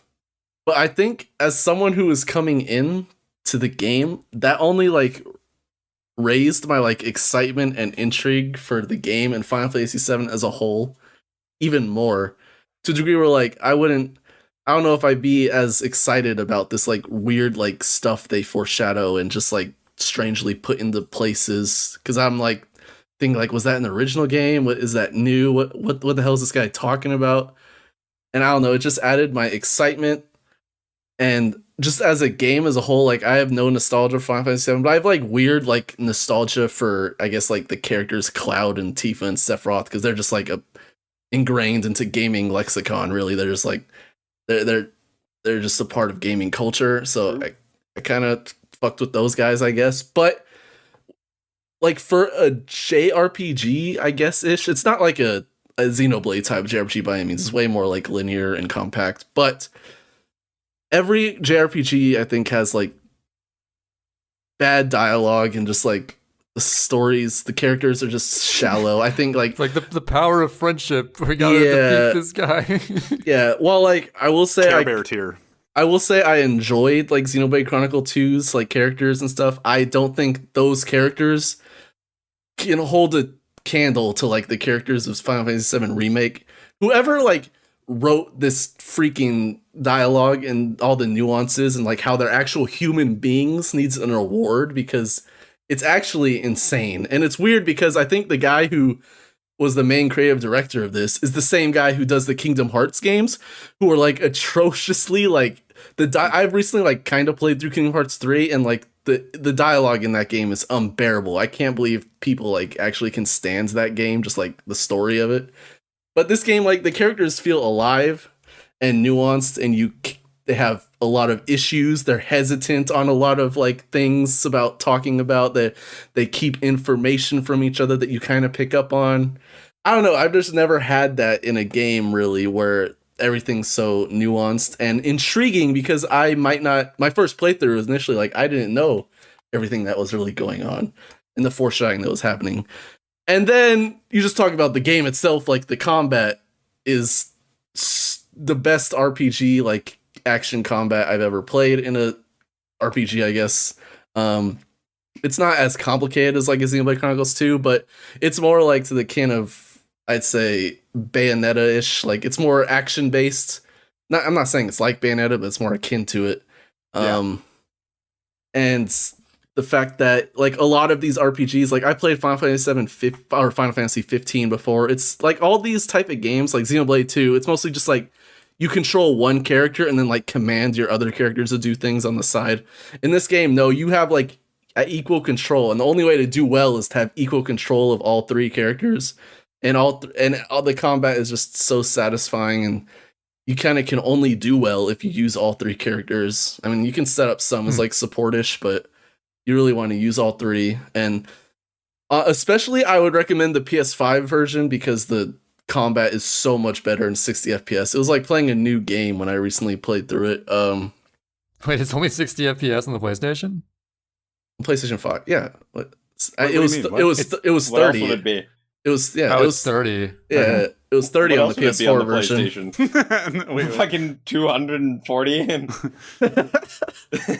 what? Doesn't the PlayStation like only output 60 FPS? I don't know. Well, I guess Are I there didn't any realize games it that are was more? I assumed it was just always 60, sorry. No. Oh, okay. You think too Sorry, I highly was of confused. console I thought games. you were like, oh, only 60? I was confused. expecting Well, I was like, 240. why wouldn't it be 60 on PS4? But I guess not. Yeah. All right. No. Now I understand Most- what you're saying. Most PS4 games were like 30, especially graphically intensive PS4 games. Yeah, with But Death yeah. Stranding as well. Yeah, but no, graphics of the game fantastic. The characters fantastic. Story, even like just the part one of what Final Fantasy VII will be, fantastic. And the thing that really sold me on the game was how it like ended. I mean, I don't have to get into spoilers, but it just adds more intrigue to where like if you are a Final Fantasy VII fan, you're just not thinking like, oh well, this game's just we're just waiting for the rest of Final Fantasy VII. You're really wondering what's gonna happen next in the next part.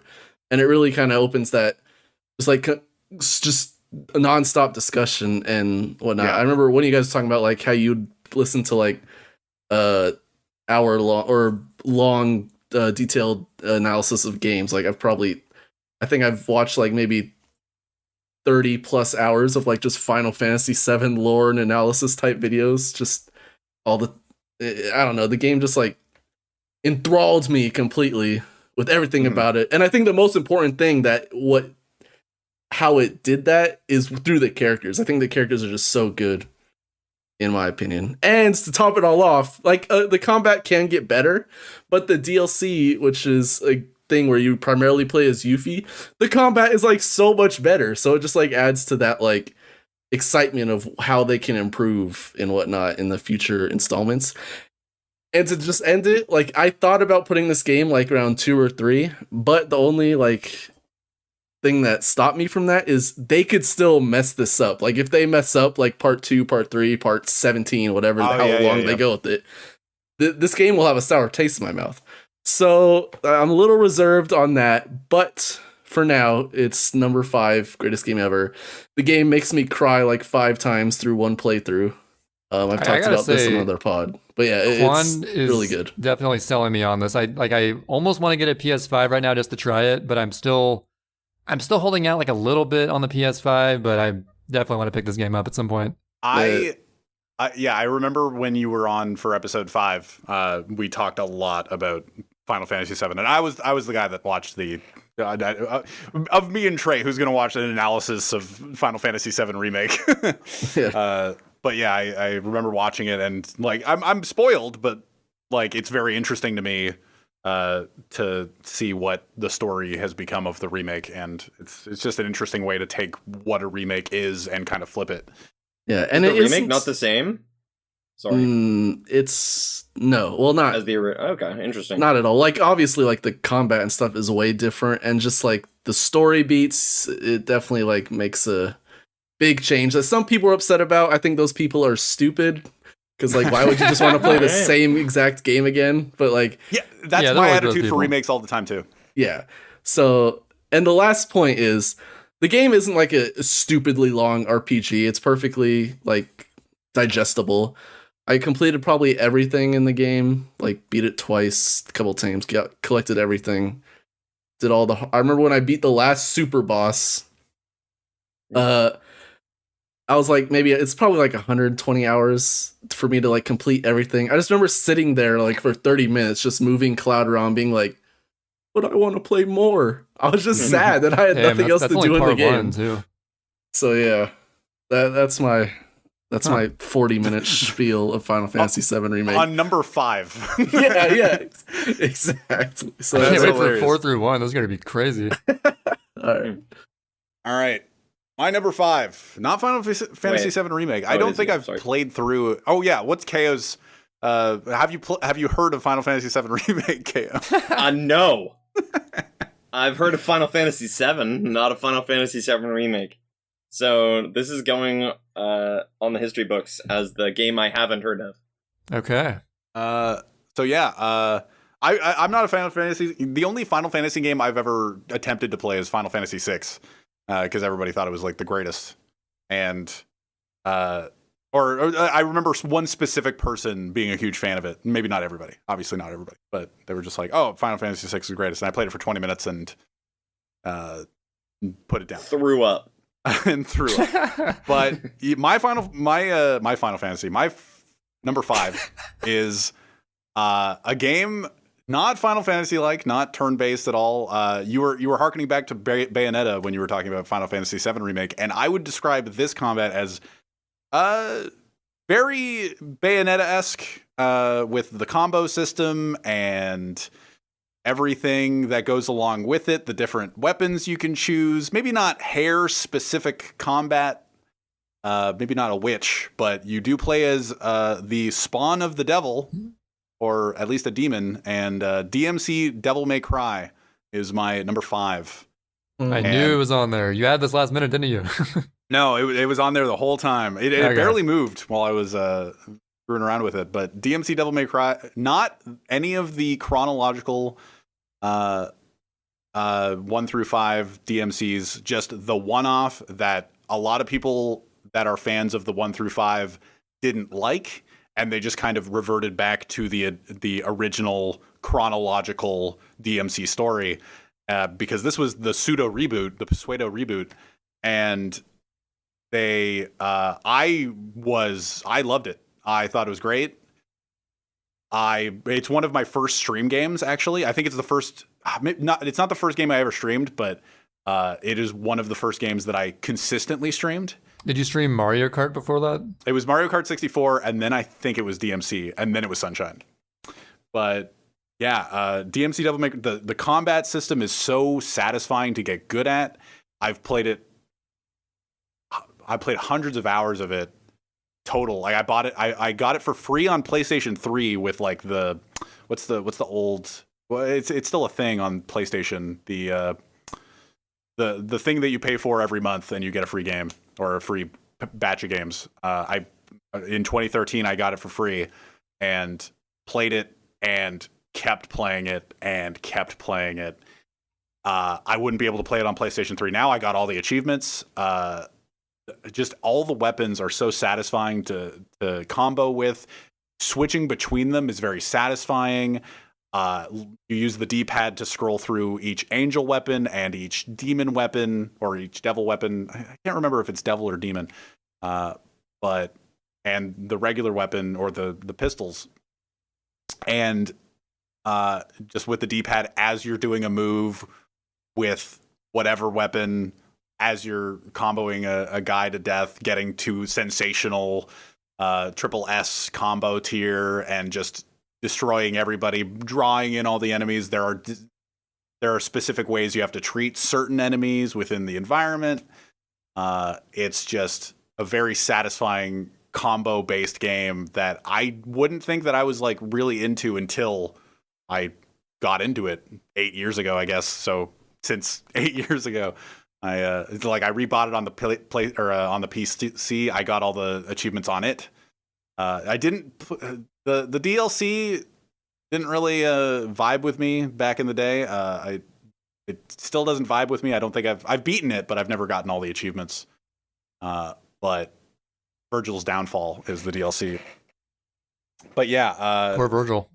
DMC Devil May Cry. It's a game that the audience of DMC kind of rejected, even though it was like, I think it was well regarded when it came out, but the crowd of the DMC fans just kind of, there's like a specific scene that everybody references in like the first mission or the second mission where Dante's hair is white in the initial like 1 through 5 chronological games, and he like it's just like skater punk DMC, and it's just so like unabashedly just cheesy, and it's great. And there's a scene in the first mission where a mop falls on his head, and it looks exactly like the Dante from the other, like from Devil May Cry 4 or whatever, Devil May Cry 3. It just falls perfectly on his head, and he looks like Dante, and he's just like, and he goes, "Huh, never in my life," or something like that, and throws the mop off, and it's just kind of like a nod at it, but also kind of like rejecting it. And a lot of people, I remember back in the day referencing that as like kind of a snub, and I was just kind of like, yeah, I didn't care about the. And I think the cool thing about that, like the fact that I love this specific game and they went back to 5, I have no like tie to the chronological DMC games. So it's just kind of like they made 4 and I never cared, and they made DMC Devil May Cry and I was like on board, and then they were just like, yeah, we're going to go back to 5. And I was like, oh, okay, bye. So I really like this game, but I've never had any like inkling to go back to the other 5, but everything about the combat and the achievements are really satisfying to get, and everything about that. And I'll be done talking about DMC Devil May Cry. It is my number 5. Cool. Couldn't have said it better myself. So number 4. Number 4. Big foe. All right. This will be no surprise to anyone, I'm sure. But I gotta say, SSX Tricky. Ooh. Snowboard arcade game on the GameCube. SSX Tricky, while rather simplistic, there's not a whole lot to the game. It's got race modes, show-off modes, which is essentially like high score. Time challenge, like you can complete your trick book, where you do like certain tricks, where the Chapter 5 ones are actually kind of tough. It's like do a Rodeo 900 single front, like kind of crazy stuff. So doing the trick book was kind of fun. And as people may know, I also speedran SSX Tricky. I did some ILs, some I guess, race ILs or time challenge, depending on which mode's faster. But yeah, SSX Tricky, one of the first 5 GameCube games I ever owned, along with like Sunshine, Melee, Pac-Man World 2, and Zelda Collector's Edition. Solid lineup, by the way. Yeah. And I don't know how my parents even knew to get this game, because they're like super anti-video game. I guess they're like, oh, snowboarding sounds cool, get it for him. But I'm glad they did. They made a really good choice because, again, at its heart, it's a very simple but very well executed game. The level design, there's only like 9 or 10 tracks, but they're designed so brilliantly, especially just straight up Garibaldi, the first track in the game. So well done. It's got all these alternate routes. Very, very solid for both show off and racing. When I started out, like, it was fun even when I was a total noob, barely knowing how to even do like flips properly. Even to now being really good at the game because I speedran it. I even did some like show off high score attempts on a few tracks. And throughout that whole experience, like any point in my life, it's always a blast to play. Also, you wouldn't even think this was a thing, but like the characters are awesome. I love how I mean, I have Luther in my profile picture, for God's sake. Yeah. The Lord himself. He's very... He's looming. Luther is just over the top in every way possible. It's amazing. I hate that guy. Respectable, but you also like 1080 snowboarding or whatever, so fuck you. But... You're dumb. All right. Anyway, we have a rivalry toxic. because I love Tricky so much and you guys love 1080 Avalanche or whatever the fuck it is. But Tricky... 1080 snowboarding. There's actually another SSX game that's going to be an honorable mention, but I'm not going to spoil what it is. But this one just stands out because it was the first one I had. And like nostalgia, plus still fun to play. Great characters. And yeah, that is my number 4 pick for my list. So yeah. Heartwarming, tear jerking. I'm glad I could warm your heart, KO. Tear jerking. and jerk my tears. I was puking Thank the you, entire Trey. time. Puke inducing. The fact that Quan was puking means I did a good job. Great Quan, are work. you a 1080 fan? 1080 is so good. Dude, I love 1080. 1080 snowboarding is so good. Yeah, 1080 is fantastic. I've just never played it, so I don't know. Yeah. Yeah. Yeah. I just want to be part of the club. So at number 4, it's me, your guy. We're still in the green tier. Don't worry. I'm not worried. So a game that really needs no introduction, except it does need an introduction because I'm here to introduce it. Yeah. At number 4, we have Dark Souls. Hell The original, yeah. the OG. I'm going to put 1. Not Dark We Souls got- 2. We got, don't you dare put 1. Oh, Don't you dare soil the name of Wait. Dark Souls. You talking Alright, about Dark Demon Souls 1. or Dark Souls? DS, baby. Dark Souls, okay? We got the interconnected world. We got the music. We got the iconic bosses. Ornstein and Smo, the 4 kings. My boy, my main man Gwyn, Lord of Cinder. That's my dog right there. We got the lore. We got the replayability, all the different weapons, armor sets, builds. We got PvP. There's magic. There's pyromancy. But overall, just the sense of achievement that you get from beating Dark Souls 1. When I beat Dark Souls 1 at 20 FPS on my shitty PC, wearing like... Wait, not 60? What the fuck? not even 60. Where I'm doing a challenge run, 15 FPS Dark Souls with screen tearing, and I loved every second of it. So that's going to be it for me. I don't have much more to say about Dark Souls. I want to talk about entering the painted world for the first time. Mm-hmm. That is my favorite moment of... I don't know if it's all of gaming. Of all but time. I just stumbled onto it. I just had the peculiar doll from something. I don't even know where you get it. And I just You get it in like in your initial jail cell in the... At the very Place. start.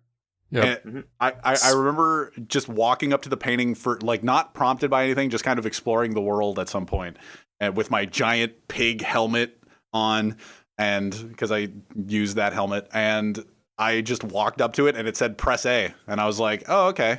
and I just entered the. I just jumped into the painting like Super Mario 64 and just was in this painted world. And I was like, "What is? I didn't even know this was here. This is the coolest shit." But yeah, Dark Souls is it's not on my list. I'll spoil that, but it definitely there's a special place in my heart for Dark Souls. I'm going to share two things. I'm both mad that I never stumbled on the painted world because it sounded cool. Mm-hmm. I actually missed a lot of the extra stuff in that game. I did mostly just the streamline stuff to beat the game. But the second thing is I think my favorite part of Dark Souls 1 was getting through Sen's Fortress. Yeah. Is that what it's called? The thing that opens up when you ring both bells? Mm-hmm. Yeah. That was a really fun place to get through. Like I would like progress a little bit further each time, and there were like traps everywhere. And some was kind of bullshit because you would like walk out, the ball would just crush you. But it was it was fun to get through because going into it, it seemed like it was so daunting and so tall. I almost felt helpless of like, how am I going to perfectly get through all these lizard men and all these traps and not lose all my Estus flask? It honestly seemed like undoable at first. But the fact that I conquered it and I got through it, tackling Sen's Fortress was so good. Yeah. The climax you reach at the end of Sen's Fortress, you fight the iron. I don't remember his name. Like the giant iron dude. He's also a really fun boss fight. And then you are greeted to Anne Orlando, which is crazy. Because when I played Dark Souls, I had no idea Anne Orlando even existed. I thought like this is like the end of this area, and I'm gonna have to backtrack. See, but I love Anne Orlando. Like the sickest area. I just gotta say, I have a small sour spot for Anne Orlando because I was stuck for hours and hours, not knowing to jump onto that little railing to get to the church. I just couldn't. I couldn't find that. I don't hours. blame you. That is so. I don't blame you because I had really the PV like the other player messages turned off, so there was no chance a message would like show up on that. So I just didn't even know to like jump on that little like it looked like scenery to me. I love the player messages. But to be fair, after I got past that, Anne Orlando was a really sick area. Yeah, I made it nighttime in Anne Orlando. I attacked the boob goddess. The boob? Guinevere. The boobs. I boob fought boss? the boobs, and that was sick. I had no idea what was going to happen. I fought the boobs. And yeah, that shit was just crazy. I don't know, man. The scripted death in the Seath fight. A scripted death? Gotta love being scriptedly Oh, you're going to the dead. jail. Yeah, and then you go to the jail. That moment is so good. Not in the moment. Not like, in the looking moment, back, no. you're just like, what the fuck? This is bullshit. And then you're just in this jail. It's like, oh, There's just so many like different places in Dark Souls, but somehow they feel like they're all right next to each other. Yeah. And I don't know. It was just a lot of fun. figuring out how to fight the ghosts in New Londo. Yep. There's just like a lot of cool moments in that game, for sure. What's the name of this one? Blighttown, the greatest gaming achievement of all time. Whoever created Blighttown and then put that shit on like the fucking Xbox 360 where it runs at 5 frames per second. You have to stare at the ground or you can't. Honestly, I definitely had to turn my brightness up for that one. Ooh, that's Chef's Kiss right there. That's the good stuff. Everybody loves Blighttown. Everybody loves Blighttown, but getting randomly toxic and not knowing how to clean it, so you die from full HP even through all your Estus flasks. Gotta love it. Anyway, that's my game. If I were Quan, I would give it a solid A out of 10 pick. All right, so I have 3 things to pick. say. I have 3 things Okay. to say based About Dark on Souls? all of that. Yeah. Okay, I played Bloodborne for like 5 minutes. Someone left a like little note and multiplayer note. He told me to like jump off this cliff, and I did, and I died. Let's So- go. That's the I love classic. That's the notes. classic. So Classic. I stopped playing that game. The closest thing No way, that guy got you for good? the closest thing to a Dark Souls I've played extensively was this Star Wars like Jedi Fallen Order game, which I thought was actually really good. I mean, initially I think the game was trash because it had so many glitches, but after that, Hollow Knight's Soulsy. oh yeah, Hollow Knight too. You're right. Hollow Knight's actually probably the close. It's way closer. Very than- Soulsy. Yeah. Hollow Knight's a lot like Dark Souls. Yeah. True. So Fallen Knight, Jedi, Star Wars Fallen Order, good games.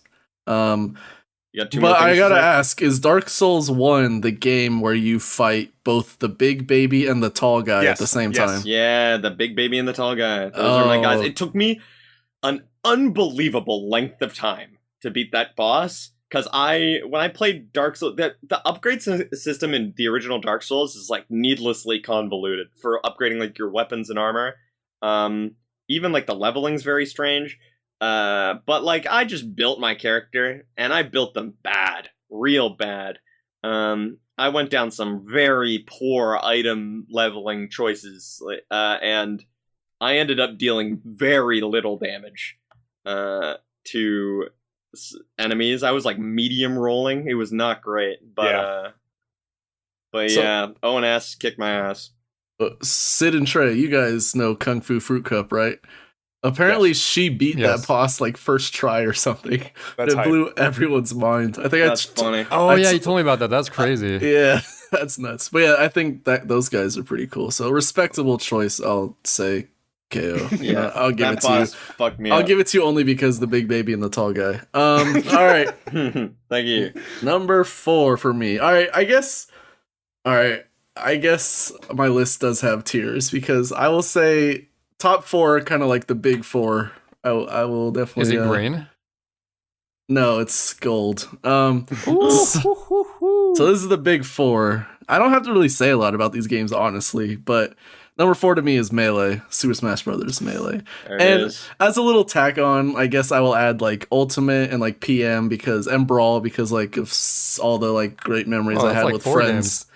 Yeah, I mean that's just a little tack on because like just the memories from playing those games, Smash in general with friends. But Melee is the best because it's just fun. I'm a crackhead who just loves moving fast and expressing myself within a game, and you can do that perfectly with Fox McCloud, the greatest video game character ever. And I don't know, there's that makes so much sense. This is like you have 2 Star Fox games and then you're just like, and then I get to run around with him in Melee. And there's no video game, greater like feeling that activates my endorphins more than just knowing you're playing well in Melee and just fucking shit up and just going at like light speed and just destroying motherfuckers with your bullshit fucking Fox. I can totally relate with my light speed Luigi. Oh hell yeah, dude. Like just the other day, like I just entered a new realm of Melee where I was just playing so insane, and I just couldn't stop playing for like 5 hours because I was just playing so well and just fucking shit up. And that's all I really have to say is that's Smash and Melee. And Melee's the best fighting game ever, in my opinion. What's your opinion on Melee as a single player game, like the single player part of it? Good, but I don't know. I don't really. I had a lot of fun with it. My opinion as well. I have a lot of nostalgia for it. I played it a ton as a kid, so yeah, I think it's fine. I really enjoyed the events as a kid. Yeah, Event Match was awesome. I actually think it probably has the best single. I mean, I guess if you like the brawl thing, but I think the amount of like single player content they have is actually pretty solid. It had unique target tests to each character. Yeah, that's pretty solid. It's a good game all around. Yeah, after playing I played all of them so much except for I think Ultimate I played the least.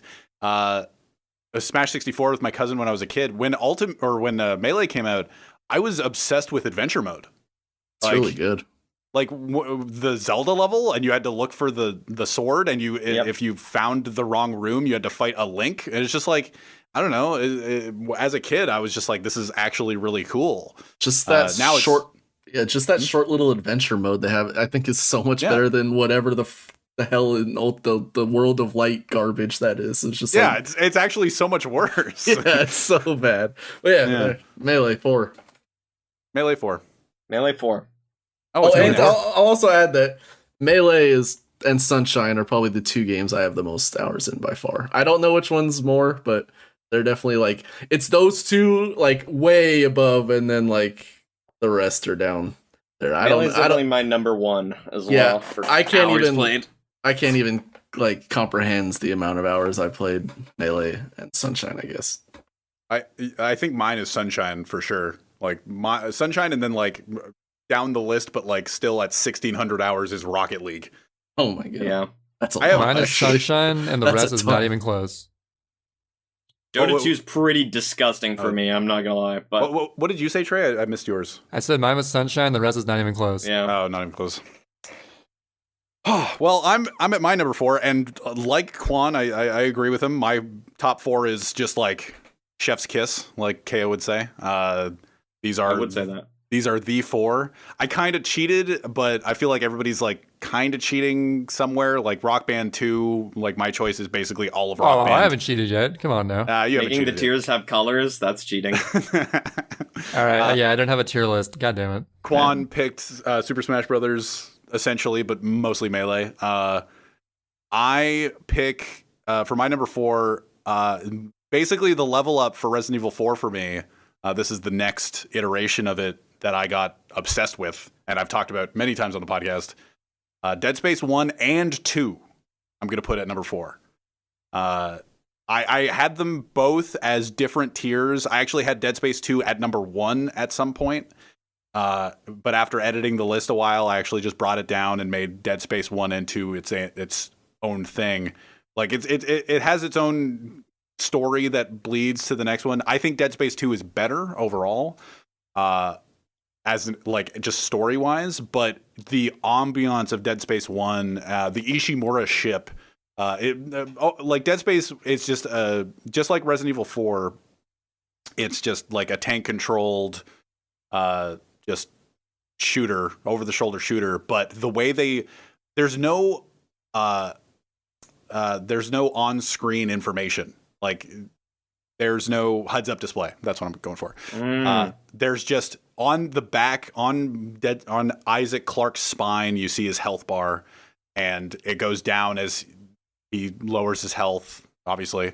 Really? And Yep. 60 FPS. Hell yeah. But yeah, it's just, I talked about it last week. It's the most satisfying 100% I've ever done. Dead Space 1 and Dead Space 2. Just going through the game multiple times to earn credits to getting better at the game, so you don't have to use your med vials, so that you can sell them back to the shop, so you can get more money to buy more nodes to upgrade your weapons faster.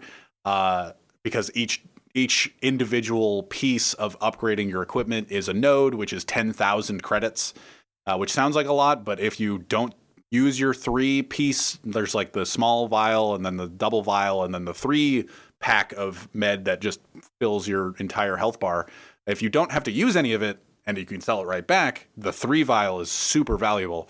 And that's just the bosses in the game. And I feel like every game that I have on this list, and I haven't really mentioned it, all the boss fights are so good. Like Devil May Cry, Resident Evil 4 with the like harpoon fish fight near the beginning of the game.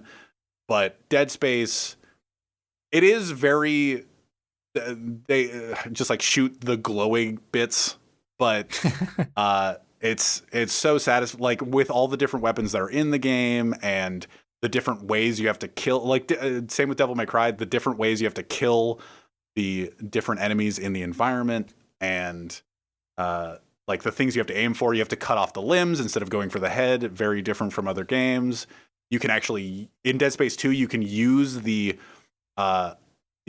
pointy limbs of the are they necromorphs? I think that's what they're called. Yep. You can actually use your telekinesis and shoot their bladed arms at other enemies, and it's a one-shot kill. It's really Yes, Dead sir. Space 2. Dead Space 2 is just a level up on Dead Space 1, but Dead Space 1's story and like going into Dead Space 2 and Dead Space 2's just addition to it all, and revisiting the Ishimura to spoil a little bit. You have to revisit the same ship you're in Dead Space 1, and it's just so well done. And man, I am now, as I'm talking about it, I'm considering making it number 1, but I'm not. It's Dead Space 1 and Dead Space 2 are some of my favorite games of all time, and it's just, thinking about it right now, I just want to go play it. Yes, sir. Would you recommend it? I wouldn't. That's what I thought. But yeah, Dead Space 1 and 2 is my 4. Kind of cheating, but I can't I'd rather just have them both as just a compact thing. How dare you? Yeah. All right. We're getting to the gold tiers. Ooh, more like bronze. Number 3. Mm-hmm. Number 3 on my list, average Trevor's list, as Sid would say. And I'm not gonna lie, for the top 3, I have no idea how to order these. I don't have like a definitive number 1, not gonna lie. But number 3 is Legend of Zelda: The Wind Waker. This is a very contentious one because I know some people, they're not a fan of Wind Waker. They hate the sailing and it's just a grid of islands that could just be one thing as opposed to, oh, go to this island. It has a little enemies you got to defeat and you get a heart piece. Oh my God. But I got to say, this was like, I guess the second or third 3D Zelda I played because I had Zelda Collector's Edition first. But I didn't super get into those games when I first had that, to be honest. But Wind Waker, like as soon as I got Wind Waker, I was super into it. Obviously, the graphics still look beautiful today with its cell shading. Like it holds up so well. And at the time, it looked great too. Like people griped about the art style back in the day. It was like, oh, it's not that edgy Zelda we all wanted. But like, obviously, it aged so well. And even then, I didn't mind it. I thought the art style was great. Yeah. And I don't know, like, Link is at his most expressive. All the characters are so expressive. I love Tetra. I'm not a fan of when Tetra becomes Zelda because she just kind of gets hidden away. But as Tetra, she's a badass. Yeah. And the pirates, the whole pirate thing is so cool. And I don't know, just everything about the game just feels so crisp. Like how it controls, how the progression of the story, how like when you can first sail to an island, it feels so epic. And then as you get like the Wind Waker, you can change the wind, and the world opens up, and you feel like you can do anything, you can go anywhere. Like it's just so, like in hindsight, like looking at it now, it's just like it's sort of like a closed off square of stuff. But at the time, as a kid, it's insane. And I just like, I like how the biggest wallet gives you 5,000 to hold because other Zeldas, like you're so limited in rupees, it's kind of annoying. What else is there? It had good bosses. I mean, it has the typical Zelda style, oh, shoot the eyeball, or you know how Nintendo does it. Yeah. But even then, they're very memorable bosses, as easy as they tended to be. And I love the bird is pretty cool. Oh, which one? The bird is pretty cool. Oh yeah, like and Helmrock. The Helmrock, he comes back a few times. He's so intimidating at first, but then you come and like you eventually defeat him. You smash his face in, it's like, hell yeah. That's a good moment.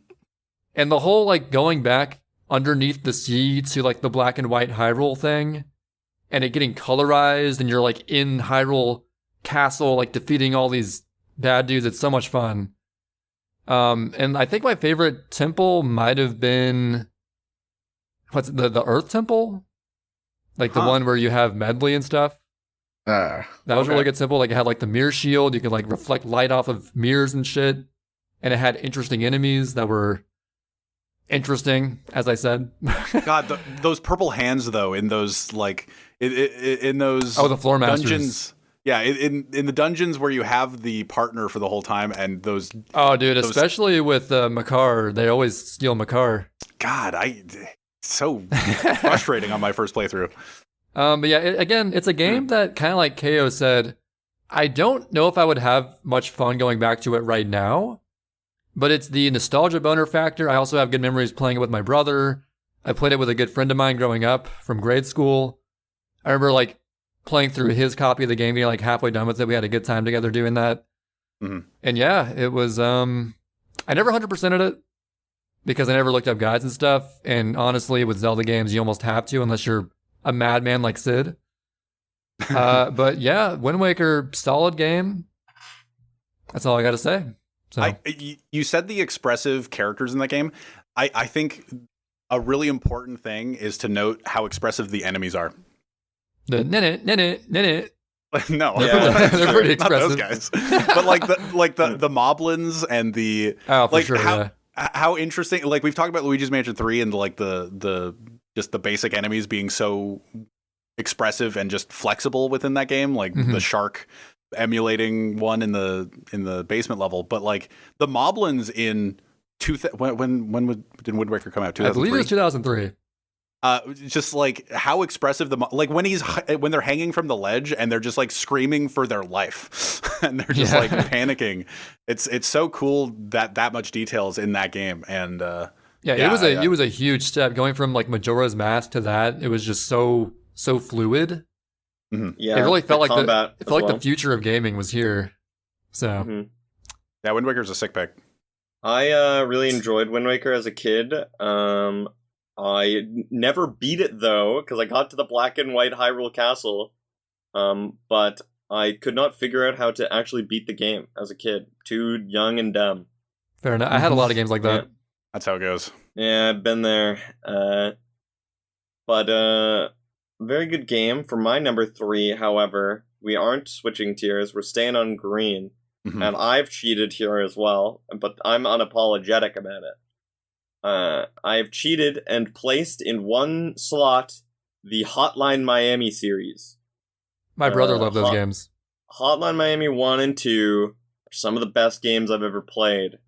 The soundtrack is incredible.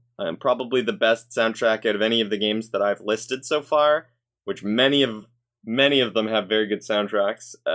Like Dark Souls, Hollow Knight, Omori, Doki Doki Literature Club have a lot of great songs, but Hotline Miami, I think, is a standout case of just having some crazy bangers. It's just insane. The gameplay is like difficult. I'm not like crazy about the gameplay. I think the gameplay is really good, and some people would absolutely love it.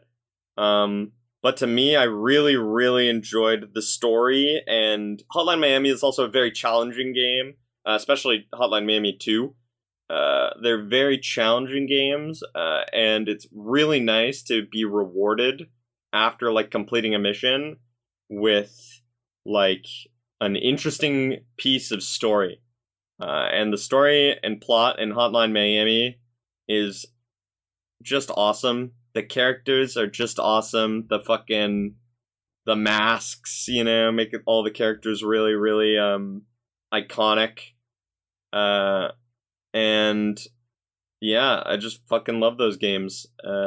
If I were to have to pick which one I like more, I enjoyed Hotline Miami 1 more than Hotline Miami 2, but Hotline Miami 2 had better music. I feel like it also bugged for me 2 times and made it so that I couldn't complete a level at the very end. So that definitely brought my love of Hotline Miami 2 down because of some fucking unlucky bugs making me replay some really long and hard levels. But the game's insane. I don't know. Your brother's got good taste. Yeah, if my brother were here, he could add a lot to that conversation, probably. Yeah, I fucking love Hotline Miami. Yeah, I remember the stir that Hotline Miami like started when it came out. I remember like every publication talking about it a lot, and the video game podcasts I used to listen to a lot back in the day talking about it a lot. I'm pretty sure it's just over as well. Like Hotline Miami 2 is a straight sequel to Hotline Miami 1, but I'm pretty sure like the ending of Hotline Miami 2 is like that's the end of the story, So I don't know how they would make a sequel. So it's just a lovely 2-piece, sort of like a trilogy. It's a duology. And yeah. What do you think, Quan? Good. No comment. No comment.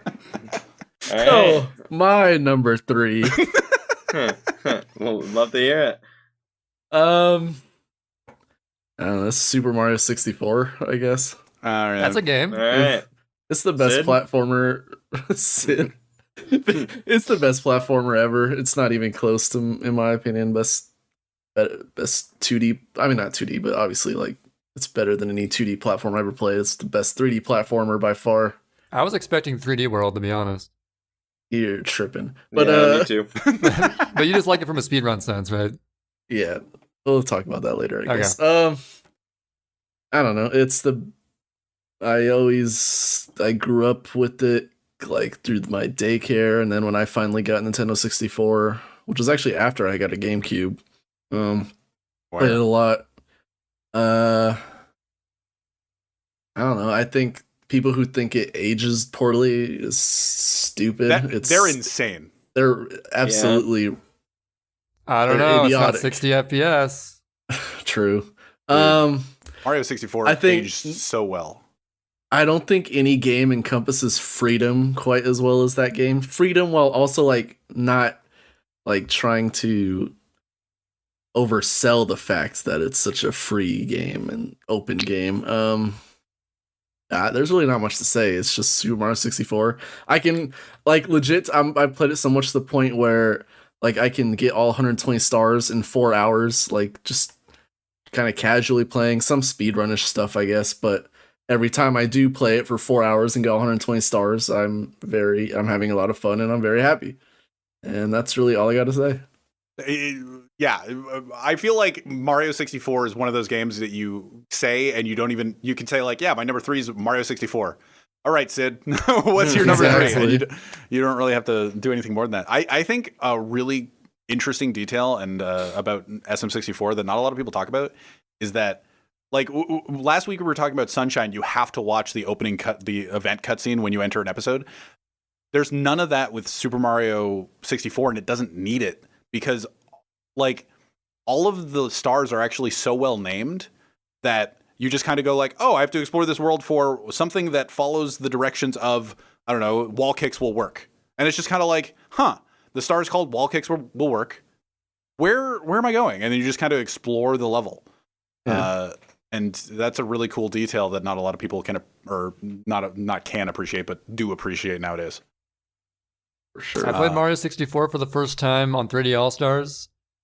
Great game. Camera pissed me off. That's it. I hated the camera. I think the camera's perfect. I think it's perfectly fine. But I was guess spoiled by that's just Sunshine because Sunshine has the perfect camera. Yeah, objectively, yeah. But I'm just like, I'm so just used to the 64 camera where it's never what you're used to. It's What never age- bothered me. Quan, what age were you when you got SM64? I mean, when I got it, like Or when you owned played it, I guess. Less than 5, like 3, 4, Yeah. 5-ish, somewhere around there, yeah. Because I got it. I couldn't have been. Wait, 3 when or did it 4. come out? When did it come out? 96? 96? Oh, yeah. So, yeah, I was probably around 3, 4, 5-ish years old when I first... Yeah, I got it when it came out with the N64 that Christmas, and like 4-year-old me just playing SM64 was, oh my god. It was it was the first game we actually cheated for because we had 119 stars and couldn't figure out where the hell the last one was, and it was replaying the slide. Oh, that was me, no. except I didn't know there were 2 bunnies. 2 bunnies. Because, like, remember, I assumed that the bunny was just always there. Oh yeah, But it was actually just the second bunny. I didn't realize. That's so And funny. as a meme, I grabbed it, like, oh, I already got this, but I'll grab it. What the fuck? There's a star? So, yeah, that happened to me. But, yeah. Yeah. SM64 is a trip. Anyway, 3. We're going to me number 3. Different from SM64. This is a game that Trey, do you have it? I thought you might have had it on your top 10, but it's definitely on mine. We talk about it a lot on the pod. I already know what it is. Yeah, we were talking about Outer Wilds earlier, and we were talking about people in chat.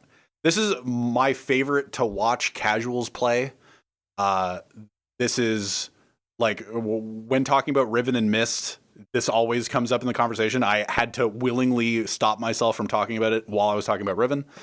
But Jonathan Blow's The Witness from 2016, I guess. We love Jonathan Blow.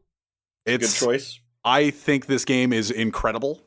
The way it just kind of pushes you through it without any like just by the puzzles itself, like the lighting of just wires.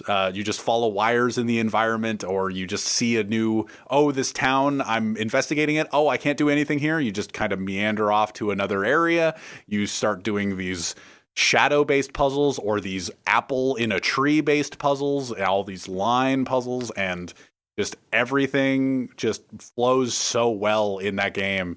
Like it teaches you at the basic level each different variation on each puzzle, and then you run into a door that opens a new area and you go like, oh, I have no idea what the fuck this puzzle is. I guess I'll just go and explore somewhere else, and eventually you'll find the tutorial area for that puzzle, for the quarry door that has these Tetris shapes that you had no idea what the hell to do with, and now you have this whole tutorial swamp to go through to figure out how to actually do that more complicated puzzle. But looking back on it now, it's the easiest puzzle on the planet.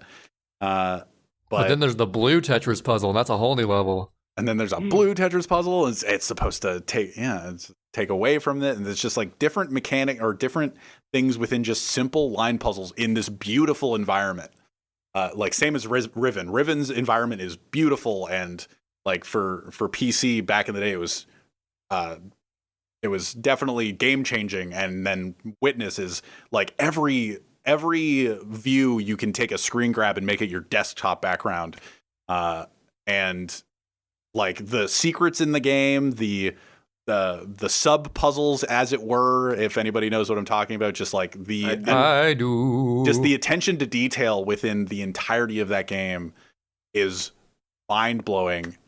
With just like not even puzzle related thing, like the woman on, like if you stand in a specific position looking up at the mountain, there's this woman on top of a cage near the ground, and it's the woman within the mountain is reaching up towards her, but it wouldn't make any sense from any other position. And you're just like, and this tree, if you look at it in a certain way, it looks like the side of a person's face, but from another direction, it's just a face. And it's just, there's so much detail put into that game that it's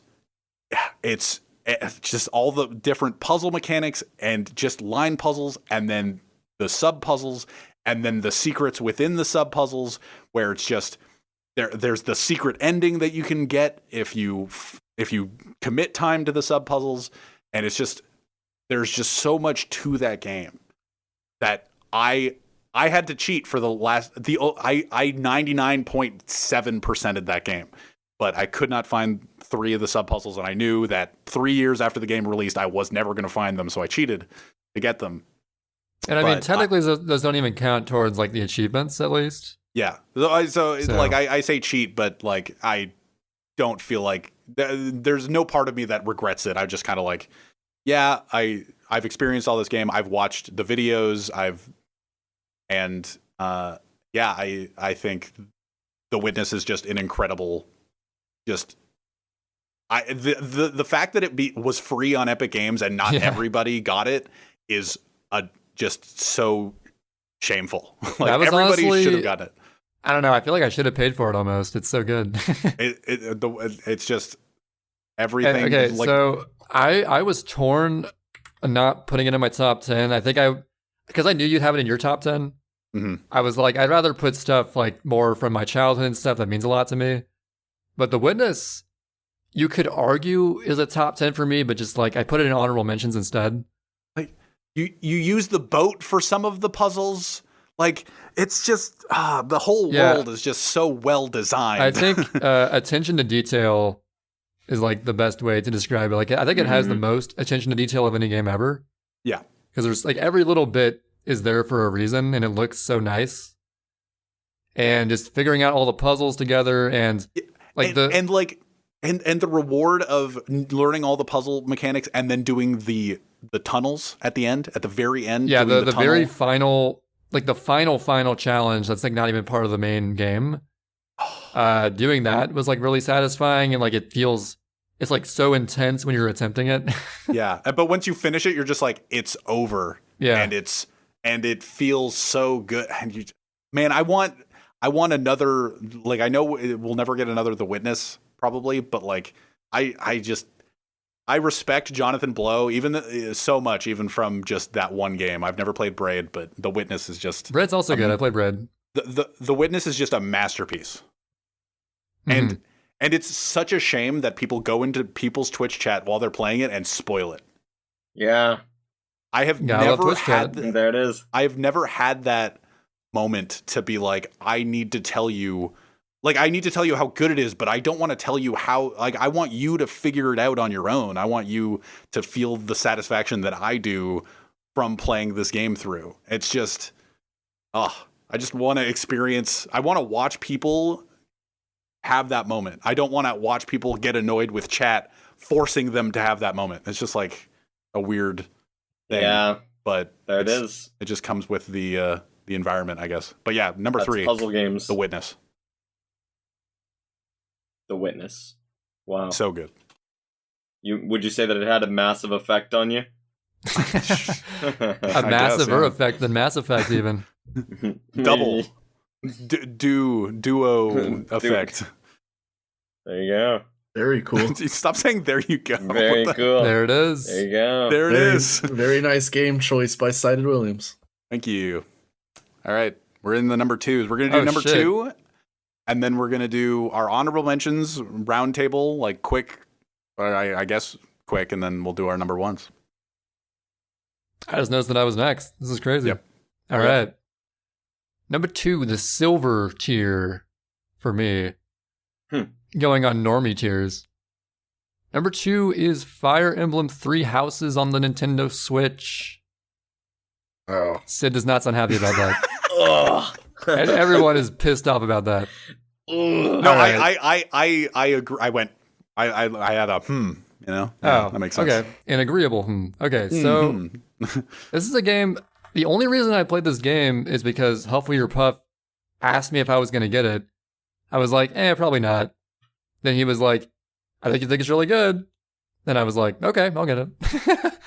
So I got it because I knew, obviously I love Advance Wars. That was my number 8 favorite game. Fire Emblem was a series that I never played growing up, even though I know I would have enjoyed it growing up. And I always wanted to get around to the series at some point. So I figured, okay, well, there's this new game. May as well try it out. Seems like a good time to get into the series.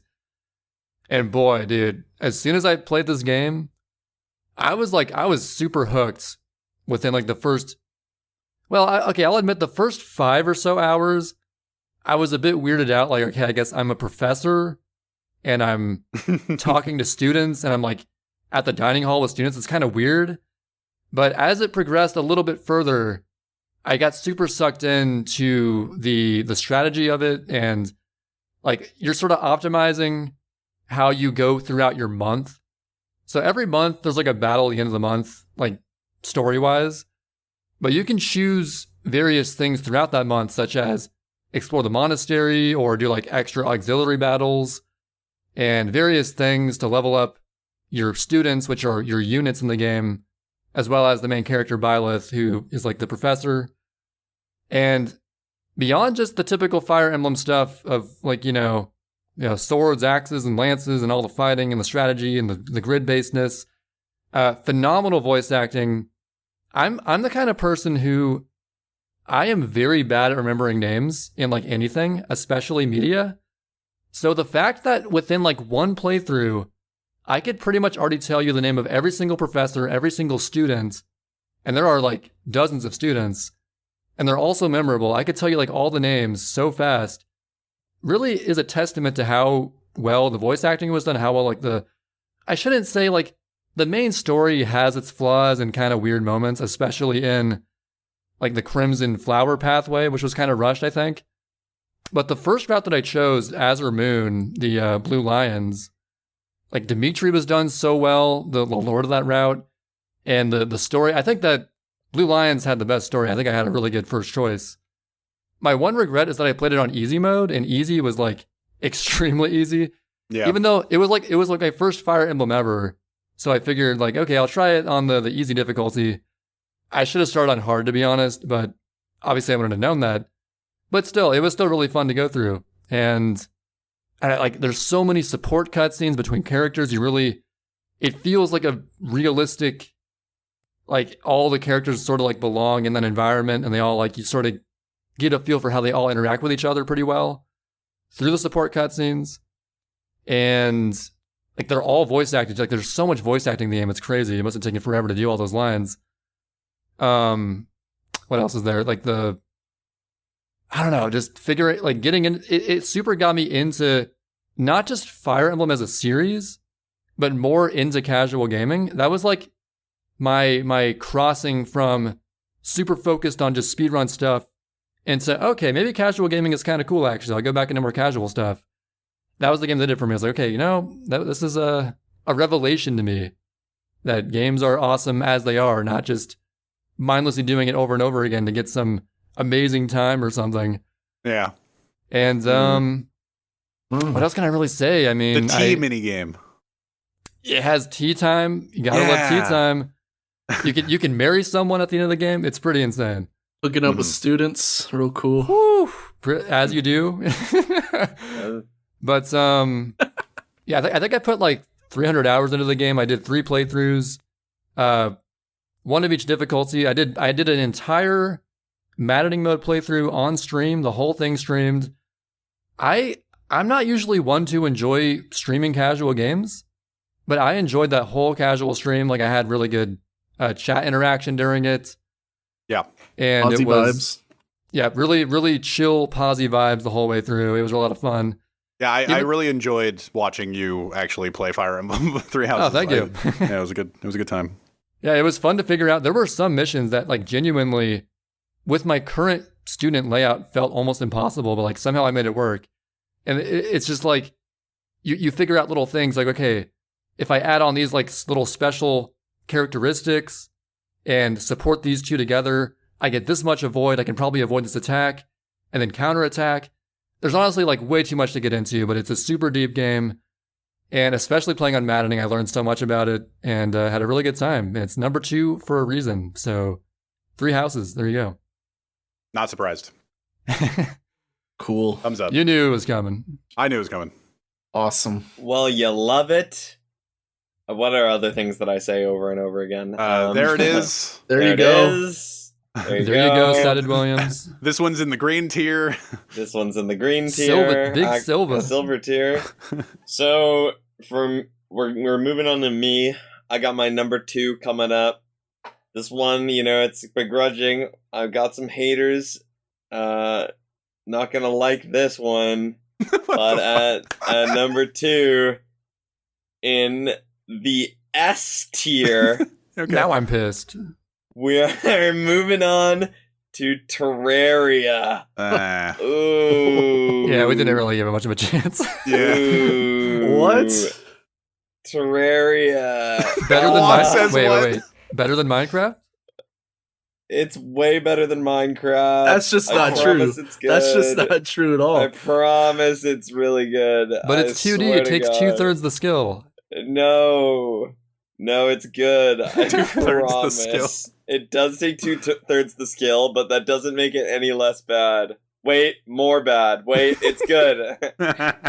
Trust me, it's good. This I sounds like swear a the red tier soundtrack game, good. dude. I swear the pixel art's mostly good. Mostly.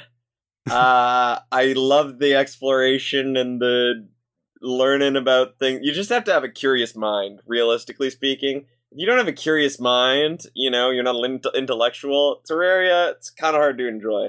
Can't really blame you for the equipment you were born with, but... Yeah, that's just how it goes, I guess. KO, I feel like you're fighting this on your back foot right now. You But gotta... if you're if you're well equipped, Terraria's good game. Hey, There's a lot of there's bosses stipulations in here. It's like Terraria, but with or it's like Minecraft with bosses and enemies. So you build a house, you get your NPCs in there, my boys hanging out, we're chilling, partying. Hey, it's a good game. Give it a try. I can hear the Terraria fans listening to this, and they'll be like, "Oh yeah, Terraria number 2." And then the way that KO is selling it is just like, "Oh, what the fuck is this garbage?" Guys, if you know, you know. Am I right? hey, fellas at home, if you know, you know. That's all I've got to say. Quan, take it away, That's all I have brother. to say, Quan. That's Yeah, the That's all I gotta say, Terraria Quan. bit. If you That got a problem was- with that, I don't know what to say to you. I can't sell it to you guys, but if you know, you know. That's all, Okay, I will say this one thing, is that I feel like if we gave it more of a chance, it could have ended up being pretty interesting. But I could tell Sid just like was not having it. I was not having that game. You know what? If we made the top 10 worst get now, but it's just like, ugh, man. I feel like we tried it. We were like on the cusp of where it gets interesting, but we just like gave up probably. Yeah, So I was not having a you good gave time. it a shot. I we don't didn't even know, play any you know? bosses. No, you didn't. I found like boots that made me run faster when I Oh, you're Quan- fucking sick. Quan played ones. The Hermes boots. Dude, oh, we, shit. we had like a Terraria session. Like Cathalon played, Emo Quan was was there. playing with us. Trey, I just me. gave you guys the worst game recommendation of all time. I don't know how the fuck you guys hated it so much. I didn't not hate it. everyone. I don't know. It took a while to like pick up, I guess, and we just got bored of it. Yeah. Rough. All right, beginning was too so KO picked inferior Minecraft. Interesting. I promise I'll be defended in the comments. Don't worry, when you Minecraft's guys number one. see when the comments come rolling in on this video on YouTube, okay, the people are going to be seething. On the and you're not gonna SidNTrey like YouTube it. channel. SidNTrey. I look like I'm in the minority. SidNTrey. SidNTrey. SidNTrey. So, all right, cool. Number 2 for me is Zelda Ocarina of Time. Woo! All right, Sid. Sid, what? Sid, you're next. It's the same. It's kind of okay. the same for Those are the SM. same. It's like the same as SM64 for me. Like I played it around the same time. It was a big open world. I didn't know what to do with my brain. I was like, "What the fuck? It's so big. There's so much stuff to do. I'm lost." Much I like in don't know. Terraria. Oh, sorry. True. Go ahead. Go ahead. And I don't know. It's the best Zelda by far. Like I kind of a little bit of a cheat, but like number 2 kind of encompasses Zelda as a whole. I guess 3D Zelda, not 2D. That is a major cheap. It's more of like a spiritual, like all the Zeldas, because I still like Ocarina of Time still like is way above like any other Zelda for me. I actually had Twilight Princess like around 7 through 10, but I took it off eventually. I think I could maybe make a case to put any of the 3D Zeldas in my top 10. That's how much I like them all. I think I would have put TP on my list had I made this list a few years ago, but I look back on it like, I don't know. It just I see how easy it is now, and it's like, I don't know. I've talked enough shit about Twilight Princess on the podcast. It was the combination of Sid and just like seeing other stuff online that was like, maybe it's not as good as I remember it being. But yeah, I mean, Ocarina of Time to me, I don't know if this is a hot take or not, but I think it's the best paced Zelda by far. There's lulls definitely in other Zelda games, the parts you kind of like just want to get through. But not Ocarina of Time. I mean, Water Temple, I guess, but it's whatever. Just I don't think you can say a positive thing about Ocarina of Time and call it a hot take. I guess I don't know. It's just I It's think like the internet's favorite game. The game has a perfect level of like wonder and joy, while also a ton of like unsettling shit and that- dread. Yeah, and creepy and scary stuff. But I it just is think- 1/3 the FPS it should be. So Yeah. I just think it's almost the perfect game, honestly. Like It's a mastercraft for sure. It's I don't. Shut up, Ego Raptor is all I gotta say. The game is shit. fantastic. There's nothing bad I can say about it. Yeah. There's not a lot to Okay. say about it because it's Ocarina of Time. So let's just keep moving along. Number 2, Dude, Ocarina of Time. I'm so glad that I'm picking after Quan, or like I list after Quan, because I'm just like I have this huge smile on my face every time that he mentions a game now. But yeah, dude, Ocarina of Time is so sick. Played it when I was 6. Ooh. Great game. And one last thing, it's the same as 64, where like I can just beat it in like 1 or 2 sittings and be perfectly happy and not bored the entire time. Oh yeah. Okay, so my number 2. So how do I transition from Ocarina of Time to this? do we need transitions? Well, no, I've been Yeah. trying to transition, but Yo, Trey, edit one in real quick. Woo! There's a good one. I fucked you again. Or you'd That was love to see crazy. it. Oh shit, check this out. Woo! Oh! Get hype. All right, Thank so you. my number 2, after all of that, is I have no way to introduce it. I have talked about Assassin's Creed on this podcast a lot, and whenever I mention Assassin's Creed, I sometimes allude to the series that predated Assassin's Creed. Should we do a drum roll? Fuck. I forgot about this. And I've played all 3 of them. Not the last one over and over again, but the first 2 I've played over and over again. But the choice of my number 2 game of all time is the sequel to Prince of Persia: Sands of Time, Prince of Persia: Warrior Within. And a lot of people, if you look at reviews of it, it's probably like a 7 out of 10 or something like that. But I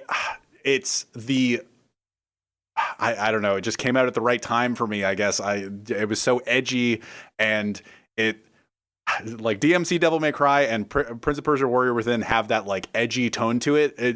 DMC Devil May Cry more a less serious version of the edgy tone, but Prince of Persia: Warrior Within was really the dark sequel to Sands of Time, and Sands of Time is a great game, and I've played it maybe not hundreds of times, but a lot of times, and my sister loved it, and then the sequel came out, and it just made a lot of the combat is so much better in Warrior Within, and the story is there's a twist in the middle of it that's amazing, and the way that it just kind of like the step it takes from Sands of Time. Sands of Time is a fairly simple story, all things considered, but then Warrior Within just kind of not twists it on its head, but like adds more to the universe, adds more to the hourglass of the sands, and adds this demon called the Dahaka that's hunting down and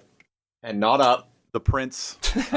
Thank you, Kao. Up and down and all around. Just hunting down the prince the whole time, and he has to find a solution, and he goes to the island where the sands were created, and just the lore, the universe building within Warrior Within is so satisfying, and the twist in the middle, and like it's just, I feel like the best thing about it is the story itself, and the characters are well done and well realized anyway, and just like this is the first game, I guess the Witness is kind of along the same lines, but this is the first game where it's like the story is first, and then the gameplay helps it out, and the combat is very fun, and but the story, like, you just want to see how this ends for the prince, and like what kind of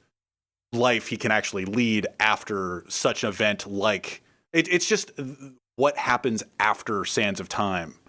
And like everybody knows the story of Sands of Time, probably not in this call, but like I know. If you were around like in gaming back then, everybody knows the Sands of Time story and how it ends. But then this is just like what would happen to him after that traumatic of an event? Like, he only experienced the Sands of Time. What would his next steps be? And what if the Sands of Time had affected him in such a way, or in a specific way? And Warrior Within is just such a great game overall. And that's why it's my number 2. Drake Cool. clapping emoji for a GIF. I mean, Not bad That was a Obama tearjerker. meme. .jpeg. yeah, I teared up listening to you talk about that for sure. Didn't tear down though. Did not tear down. God, KO, God damn it. You're just like hunts down, and I'm like, okay. Don't know what that means, and then you're like, and I was like, oh, okay, he's hunting down something.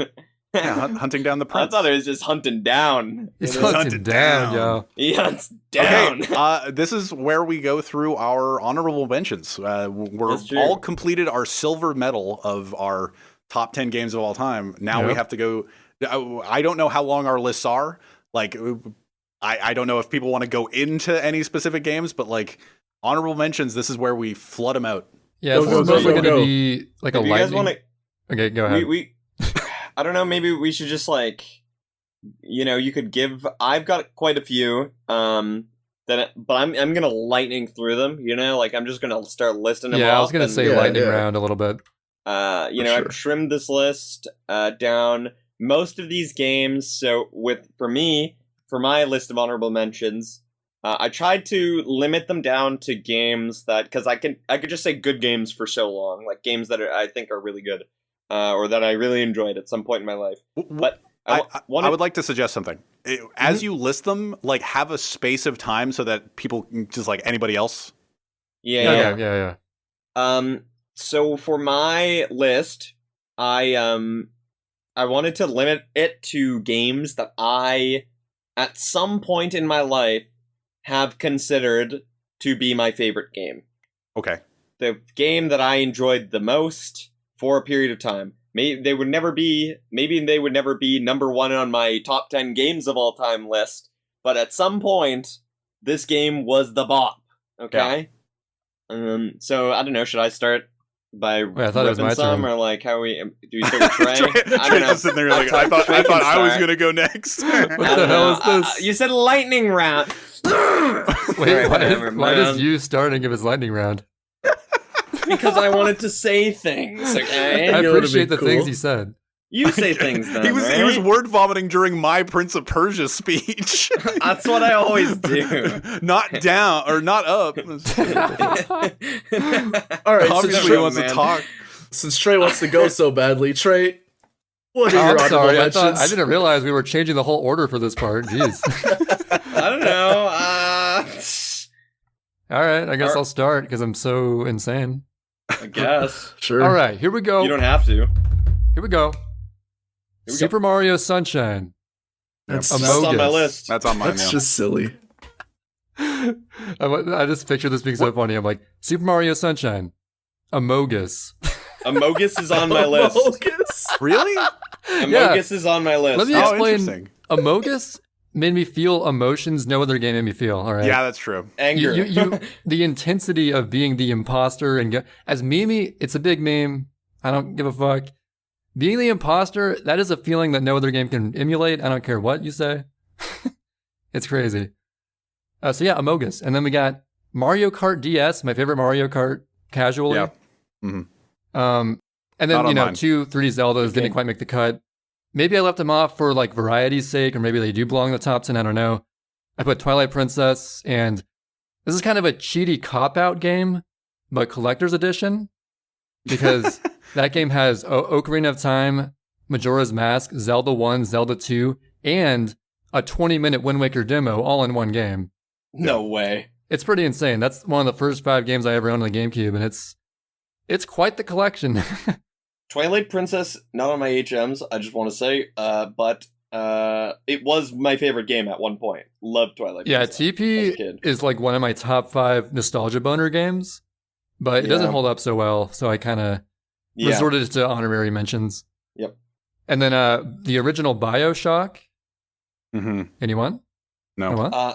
I started it, but I played it on like a hard difficulty. Oh yeah, like I one only of the played like on the hardest easy difficulty. And I like trolled myself because I played it on like a hard difficulty and then it was too hard and then I didn't want to play. Yeah, I I played it should on get like around the to easy playing it. difficulty. So I would consider Bioshock Infinite on my honorable mentions, but that's it. haven't played it. I have a friend who loves Infinite. You know what's a fun fact, Quan? I hate Bioshock Infinite. You are Ooh. sad. I know people You who hate it. sad, sad little man. Yeah. You are a sad little man. I don't even know if it's good or not. I'm just saying. Infinite's a really divisive game. I don't even like Bioshock, but that game was dope. I only just like played the Infinite. combination of the guns and the little plasmids. It's kind of cool. The girl I kind of want throws to you give that stuff. game another shot. Anyway, do you still have more? Yeah, I got 4 more. Okay. Yoshi's Island GBA port, because that's what I had growing up. Yes. Yoshi's Island's so good as like a 2D Mario kind of. I mean, it's Yoshi, but it's okay. Super Mario, fuck it. Super Mario World 2. And then I got 3 more. Trials Evolution. Oh. Uh, That I say Trials HD and Evolution combined could be put on my list too. Yeah, Evolution had such good tracks. It's like that 2D motocross game where you're trying to go through as fast as you can. Going for the platinum medals was pretty fun in that. Mm-hmm. Then the last 2 I got The Witness, of course, Great. and Dark Souls 1. So there you go. Let's go. Nothing crazy. All right, Chaos turn. All right, so I'll try and leave out any of the repeats. Obviously, Sunshine's on there. Big one for me, RuneScape, old school RuneScape back in the day. But just the OG RuneScape that I used to play as a kid. I played so much fucking RuneScape. It's easily one of my top 3 most played games, but doesn't really hold up. Melee on there. Team Fortress 2. I'm actually naming competitive games here. Yep. Magical Wizard Wars, weird game that most of like not that many people played, but I loved it. Dota 2, obviously. Halo Reach.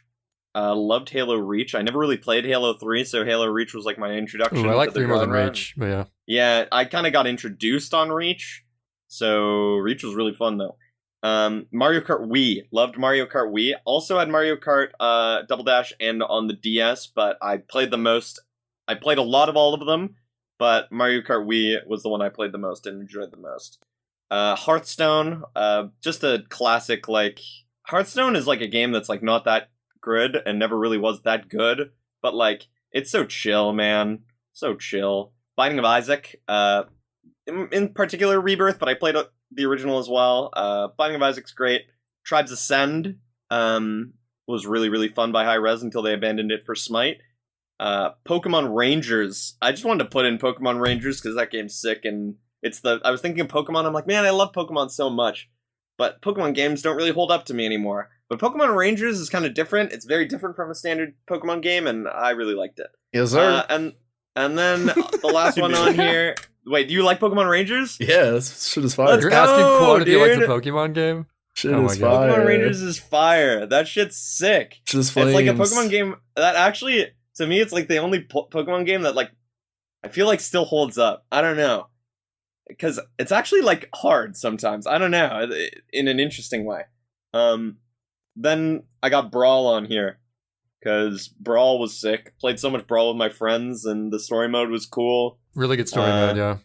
I just really liked Brawl. Smash 4 I played a little bit of, but by the time Smash 4 came out, I already played Melee competitively, and I played a lot of Smash 4, but it was mostly because I was in Ottawa for a period of time, and I didn't have access to Melee, so I just played Smash 4. But yeah, that's my list. I don't share any of the same honorable mentions, except for like Sunshine, I guess. That's funny.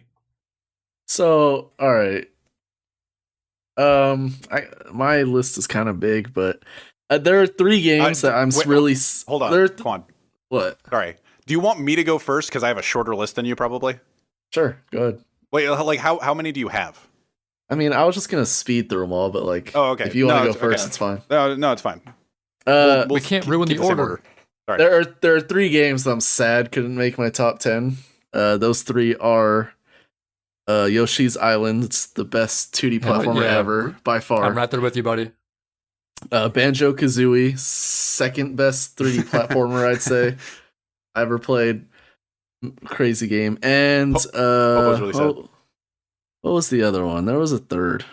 1,000 Year Door. Paper Mario 1,000 Year Door. Yeah. Probably should be in my top 10. That game's pretty but good. Yeah. Other than that, just speed through everything. Star Fox Assault, great game. Hell yeah. 12-hour challenge. Minecraft, epic. GTA San Andreas, god tier. Modern Warfare 2, NBA 2K as a whole. God of War for the PS4, crazy. Skyrim, I guess. All the Zeldas. Assassin's Creed Brotherhood. Nuts game. And this game is a banger, and I've never heard anyone talk about this game, but Dragon Ball Z Legacy of Goku 2 for the Game Boy Advance. I have not played it. Fucking Classic. Fucking sick game, and the music is actually nuts too. So yeah, that's actually all I have. But Dragon Ball Z Legacy of Goku 2, play it. Play it. I'm trying to think of with Quan being like, I'm sad. So a couple that I had on my list that I've edited out since either sitting down in the chair for this podcast or even like a month ago. Star Wars Shadow of the Empire for the N64 is a game that I used to play to death when I was a kid. 1080 Snowboarding also is on the list. Boo.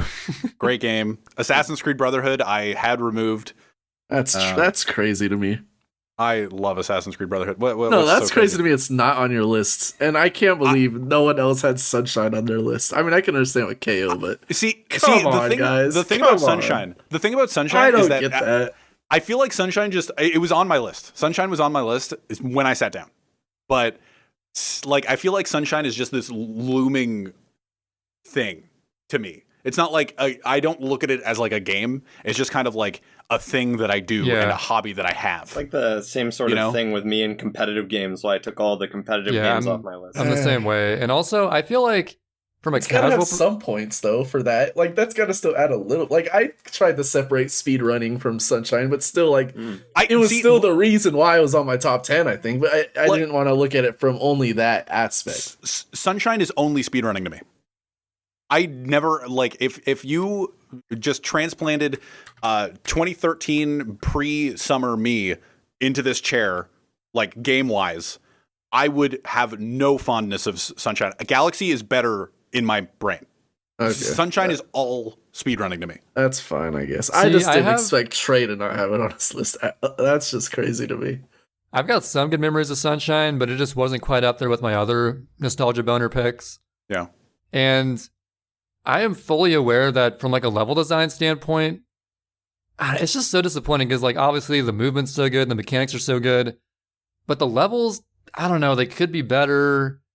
And I mean, like the worlds themselves look pretty cool, but it's hard to justify that we don't have it on our list, but like we can try. And I just found it crazy. Looking at it, like totally ignoring speedrun stuff, obviously it's changed my life. Like I put so many hours into it, at least 5,000 hours, but I don't know. For me, it just transcends it all. I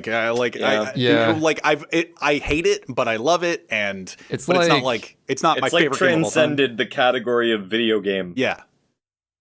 Like if I never speedran it, I wouldn't put it in my top 10. Yeah. Anyway, same. so that as well. Yeah.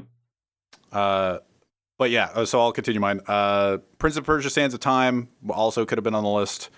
So this is my speed run of just all of the other honorable mentions I have. Fable 2. Nobody mentioned any Fables. Fable 2 is a beautiful game. It's awesome.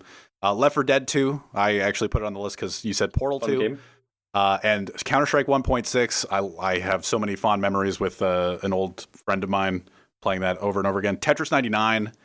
For sure. It was number 10 for a while. Pokemon Crystal.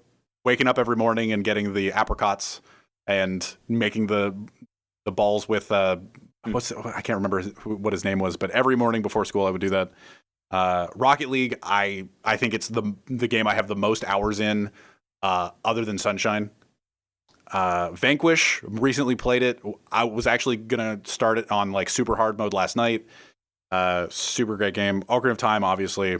Ilo Milo, which is a cute little Xbox Live Arcade game that I played with my sister in like 2012-ish. I can't remember exactly, but it was a really cute game. I actually listened to the OST last week. Limbo. I don't even have to say anything for Limbo. Mario Party 5, just my favorite Mario Party. Bloodborne, I never beat it, but I played... I just hit a wall at some point and put it down and then just never got back to it. My last two are a very different two. Farmville. Farmville no. Just like, talk shit about it, but it's just like, I don't know. There's just like, shout out to Facebook. There's just a special place in my brain for Farmville. Not even my heart, just my brain. Sure. And then God of War 3. God of War 3 is amazing. Like the original God of War trilogy is so good. Mm-hmm. Can I add 3 to my list? Go for it. Okay. Mario Party 2 and 6, I guess 4. So Mario Party 2 and 6, I add. I forgot the other one I was gonna add, so I guess I'm only adding 3. Oh yeah.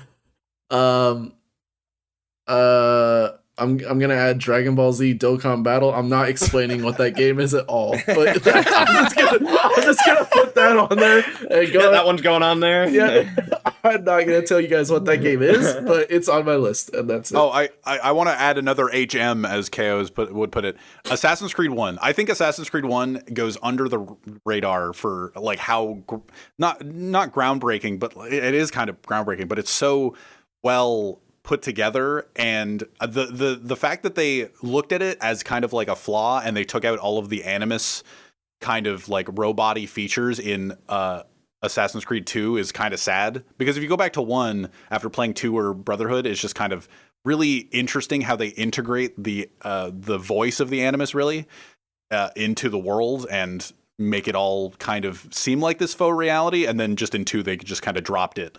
But Assassin's Creed 1 I think is really cool in that novel way. But yeah, those are all of our honorable mentions. And HMs. I had one that I didn't mention. It's been mentioned before. I'll just mention it really briefly. Star Fox 64 is just god tier. Tough to say. Yeah. I honestly could have put that on the list. It's so close to top 10. It's very good. And now we almost 3 hours into this podcast. This is a beefy one. It's time for the platinum tier. We got to get the golds out here. And oh my God. We're going to start with number 1. This podcast is so long. All right, I'm going to spoil it right now. I said it was pretty good in Quan's honorable mention list. And that game is Paper Mario, The Thousand Year Door on the GameCube. I'm not surprised. That's my number 1. What? That's my number 1. Well, okay. I didn't expect that. It's not like a definitive number 1. I was really torn on like what my actual favorite game is. This is a tentative favorite game selection. But yeah, it's a Mario RPG on the GameCube. It's the second Paper Mario game ever. I got it like not really knowing anything about Paper Mario going into it, but I love the characters and the story that's given for an RPG that you really enjoy. I think I've beaten the game at least 4 times, and it's like no slouch of a game in terms of length, so that's quite a bit. I've done the Pit of 100 Trials at least twice, one of which like abusing the Danger Mario exploit where you talk to that fortune teller guy to get Mario's health down to 5 HP, so he's like always in danger mode, and you stack on whatever badge increases your damage for having like danger mode, and you just like one-shot everything. It's so hilarious. I did like pretty much anything you can do in that game, with the exception of like, I forget what they're called, the little missions you can do on like that list of things. I didn't do all those, but other than that, did pretty much everything in that game. And the battle mechanics are great. Unlike Superstar Saga, which I mentioned earlier, there is, well, okay, technically you can avoid any attack with super guarding, but the timing window is so small, I would actually never super dodge. I would just only do regular defending, because I was a weenie or something. But to be honest, you can get through the game just fine doing regular defense. And like the badge system is so good. You can like, increase the level of BP you have to equip more badges. And sometimes they're moves, sometimes they increase stats. And the whole badge system is like a brilliant addition, I feel like. Obviously, it was in Paper Mario 1, but I played this game first, so I didn't really know that. A super memorable story. Like, I love Bowser in this game. He's like the comic relief villain, sort of. Yeah. And he always sort of is in Mario RPGs in a way. And I think just the sheer amount that I've played it, combined with, I would still enjoy playing it now, for sure, if I could justify the time spent towards doing it. And I'm super looking forward to Reed's hero mode if he ever finishes that. I know he's working meticulously on it, but it should be a lot of fun. I played the demo a few months back. And like the party system is great, and the fucking, I don't know, it's great. I like it. Number 1 game. Coming in hot. Game. Don't recommend it. Don't recommend. Don't play even though this. that game isn't in my top 10, I think it's like pretty close to a perfect game. Yeah, I think it's so good. There's like you could argue like chapter 2 gets a little slow. Chapter 6 with like the trains, not everyone's cup of tea, but I thought like the whole mystery story. I thought like the penguin guy was dope. The like train the story is on the fire. train, like it changes the whole like pacing of the game in a cool way. Yeah, there's so much different pacing. Like it's just they change shit up. Like Glitz Pits, I think is insane. Oh yeah, everyone loves chapter 3, the Glitz Pit. Bruh, Even though ironically that's where Phoenix stopped playing the game. I don't know how. I think that game, like I think Superstar Saga would go in my HMs, but I think that game's combat is so much better than Superstar Saga's. I don't even know why. I can't even tell you why, but it's just so perfect. I don't know. There's much more depth to the combat because there's not really one clear cut, oh, just do all these bro moves and then you win. It's more, okay, which badge is ideal for this area or this boss fight? And which party member should I use? That sort of like changes the dynamic of the whole battle. And like again, the Pit of 100 Trials, really well made. Pit through like 100 layers of enemies, and then you get to Bone Tail, and it's crazy. And he has all these status ailment attacks that are insane. And the final boss is super memorable too. The Shadow Queen is a cool boss. Yeah, I don't know. I feel like I'm forgetting a lot of stuff, but I feel like I'm done singing its praises. So there you go. I really got to play this game. And this is once again, I am asking that Sid plays this game. I know that Sid's not much of an RPG guy, but I think if you give this game a chance, you may enjoy it. So, well, the fact that you put it at number 1, because when Quan put it as an honorable mention, I'm like, oh, Trey doesn't have it in his top 10. I didn't think, oh, it's his number 1. I just didn't think, oh, it's not in his top 10. Weird. Again, I could argue maybe Three Houses might be better. It's a very tentative number 1, but number 1 regardless. So even as someone who has never played Three Houses, I can say it's not better. It's way better than Three Houses. All right, fuck you. Fuck you. Okay, it doesn't have anime titties, so strike that so against it sucks, baby. It sucks. Yeah, explain that one, Quan. But yeah. Can't be explained by your turn, mathematics. KO. So I am here to reveal to you my number 1 game. Terraria Before 2. I do that, Wait, what tier is it? What Terraria tier is 2. it? It's still an S tier. Okay. Just so you know, this is important for me. I could put it in another dumb tier, but it's important to know that these tiers are real. Okay, they're not A just combination jokes. of colors and letters. It's really cool. Red, Yeah, I blue, didn't- green, S. Yes, that's how it goes. Okay. These tiers are real, and this game is in the same tier as Terraria. So before I mention the game, I wanted to ask if you guys have played Bug Fables. No, I haven't. What? Okay, this isn't my game. Have you heard of it, Quan? No, I don't know what that So this is like a spiritual successor to the Paper Mario franchise. Yeah, exactly. And I have heard that it is extremely good. I should put it on my bucket list. I haven't played through the whole thing. I played some of it, but I haven't really given it a fair shot, like at all. But I know some people who would lambaste me if I didn't recommend it to you guys. If you like Paper Mario so much, Honestly, so definitely worth giving a try. I think I've put off playing it because I don't really like the name of it. Bug Fables. It just reminds me of like Bug's Life too much. I don't know. I like No, Bug's Life, but it's really cute. It's really good. I definitely would recommend giving it a try. I trust my friends who recommended it to me, but this is mostly a secondhand recommendation. I don't know, had, man. I 5 get hours scared in the when game. Mario's It's pretty not good. involved. I need Mario in my game. Mario's not involved. Just think of the characters as just draw mustaches on your computer screen, and Okay, that helps. That'll help. Yeah, All right. it won't do the job, but it's like halfway there. So my number 1 game of all time,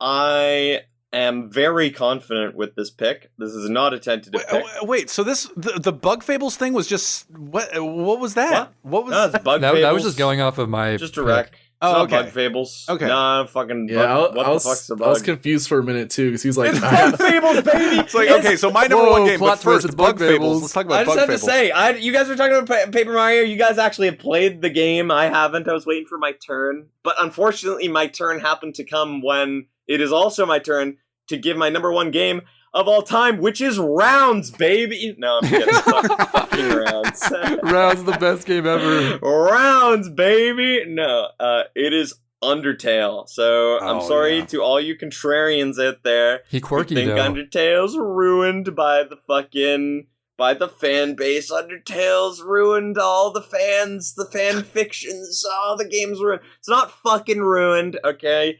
Don't Sell read it. all the Sell it goddamn to us. fanfics, okay? Undertale. A game that needs no explanation, but I will explain it. You might have noticed a reoccurring theme, you almost certainly haven't, among my top 3 games, is that they all have incredible music. I think music is an integral part to having a good game. It's one of Agreed. the 3 pillars. What are the other 2 pillars? Don't ask, don't tell. But the music in Undertale is just, in my opinion, the best in any game ever. I just think that the overall quality of the soundtrack in Undertale is just better than every other game's, and it isn't close, in my opinion.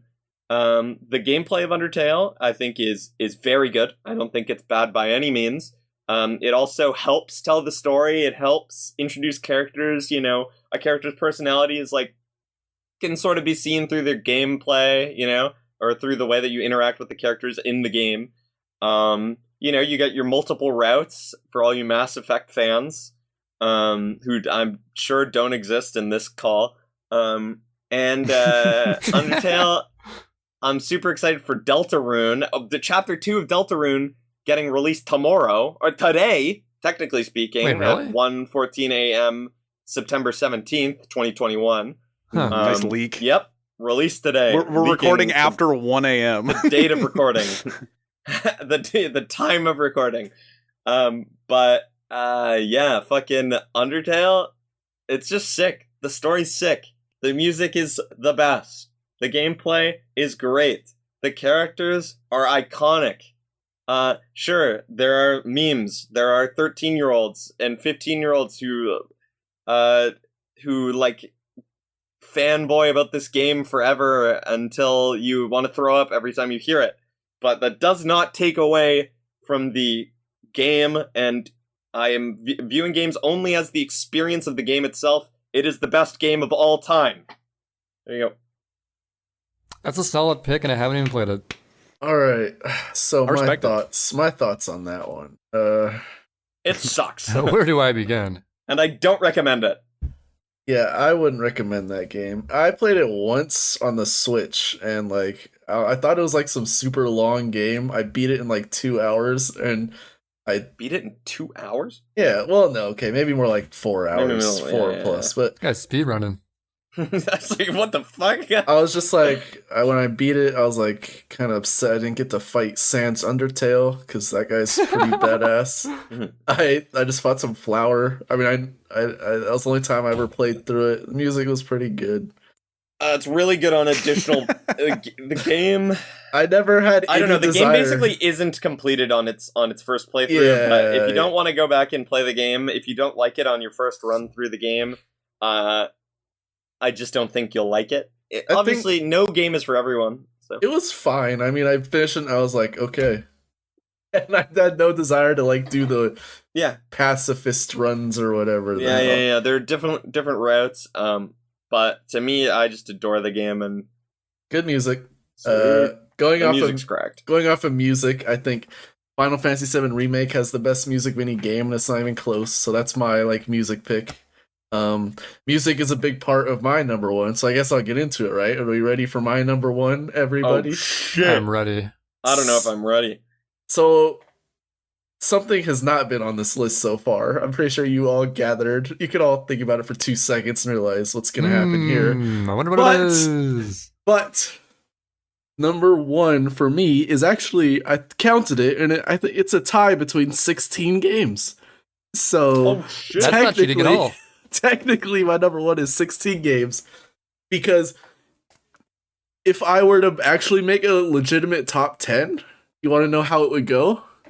Number one would be Pokemon Black 2. Number 2 would be Pokemon Platinum. Number 3 would be Pokemon whatever. No. So in a sense, number one for me is Pokemon. That's it. Is the Pokemon franchise? But not all. I only put Is 16. Pokemon Rangers on there? Sword and Shield. No, Rangers not on there, sadly. What But- the fuck? Wait, is Coliseum on there? Yes, the 16 Yes. games go as Let's go. followed. Gen 1 through 5, but not Black 1 or Black 2. I mean, not Black 1 or White 1, excuse me. Say it Colosseum. like a poem. Coliseum and XD, and Pokemon Stadium XD. 2. Those are the 16 games that encompass Pokemon for me. Every single game has so many different memories and moments where I can't just pick one over the other because there's just so much in each one for me. And I think the game has, it's just I don't know what to say. It's fucking Pokemon, bro. And it's not cheating. It's fucking Pokemon, dude. I guess if I had to pick one, I might go with Pokemon Black 2, but Emerald version. then I might Trey just says Emerald version, and I might say maybe about it's Gen Emerald 3? version. No, I don't know. That's why I can't pick just one of the games. Yeah. I don't know. No, I understand. That's why I put Hotline Miami 1 and 2 in the same slot. I Yeah, just can't really. It's just unfair. literally every game I've had so much memories with, and I think it is the game with the ultimate replayability because there are essentially 100 plus playable characters throughout the game. So it never gets old of just choosing a new party and like. Also, Nuzlocke. Yes, exactly. I was gonna go there. You can definitely, obviously, Pokemon's an easy game besides Coliseum XD, and Stadium 2, which is like the difficulty of Stadium 2 is actually fucked, and I love it. But just all the moments of just like waking up every day to play it, like Sid said with like Crystal, it's shit like that. It's just Pokemon, bro. I don't know what to say, man. I've played through the games probably 100 plus times. The new games all aren't even close to the older DS and before games. Oh, Game Freak, what are you doing? You know, a crazy thing about Pokemon is actually weirdly the reason why I decided to study another language. And you know why?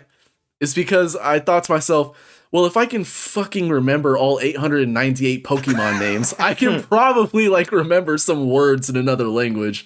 So that was like weirdly the click that made me go like, oh sure, I'm gonna do this. That's all. And yeah, Pokemon. What language?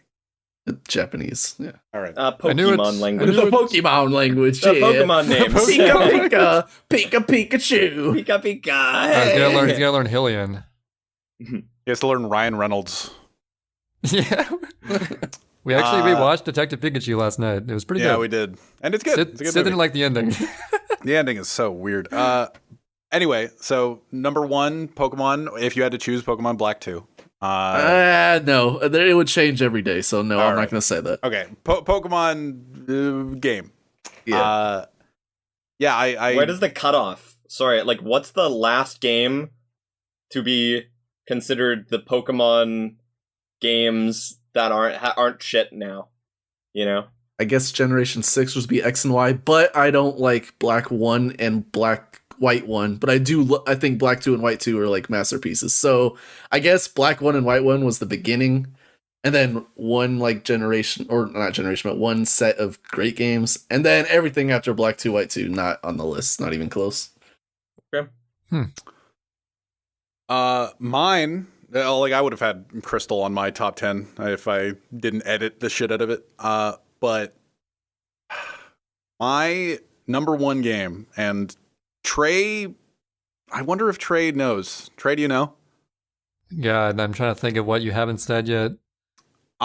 We talk about it a lot. I have sang its praises a lot. We talked about The Witness with attention to detail. And wait, I know what it is. I think that my number 1 has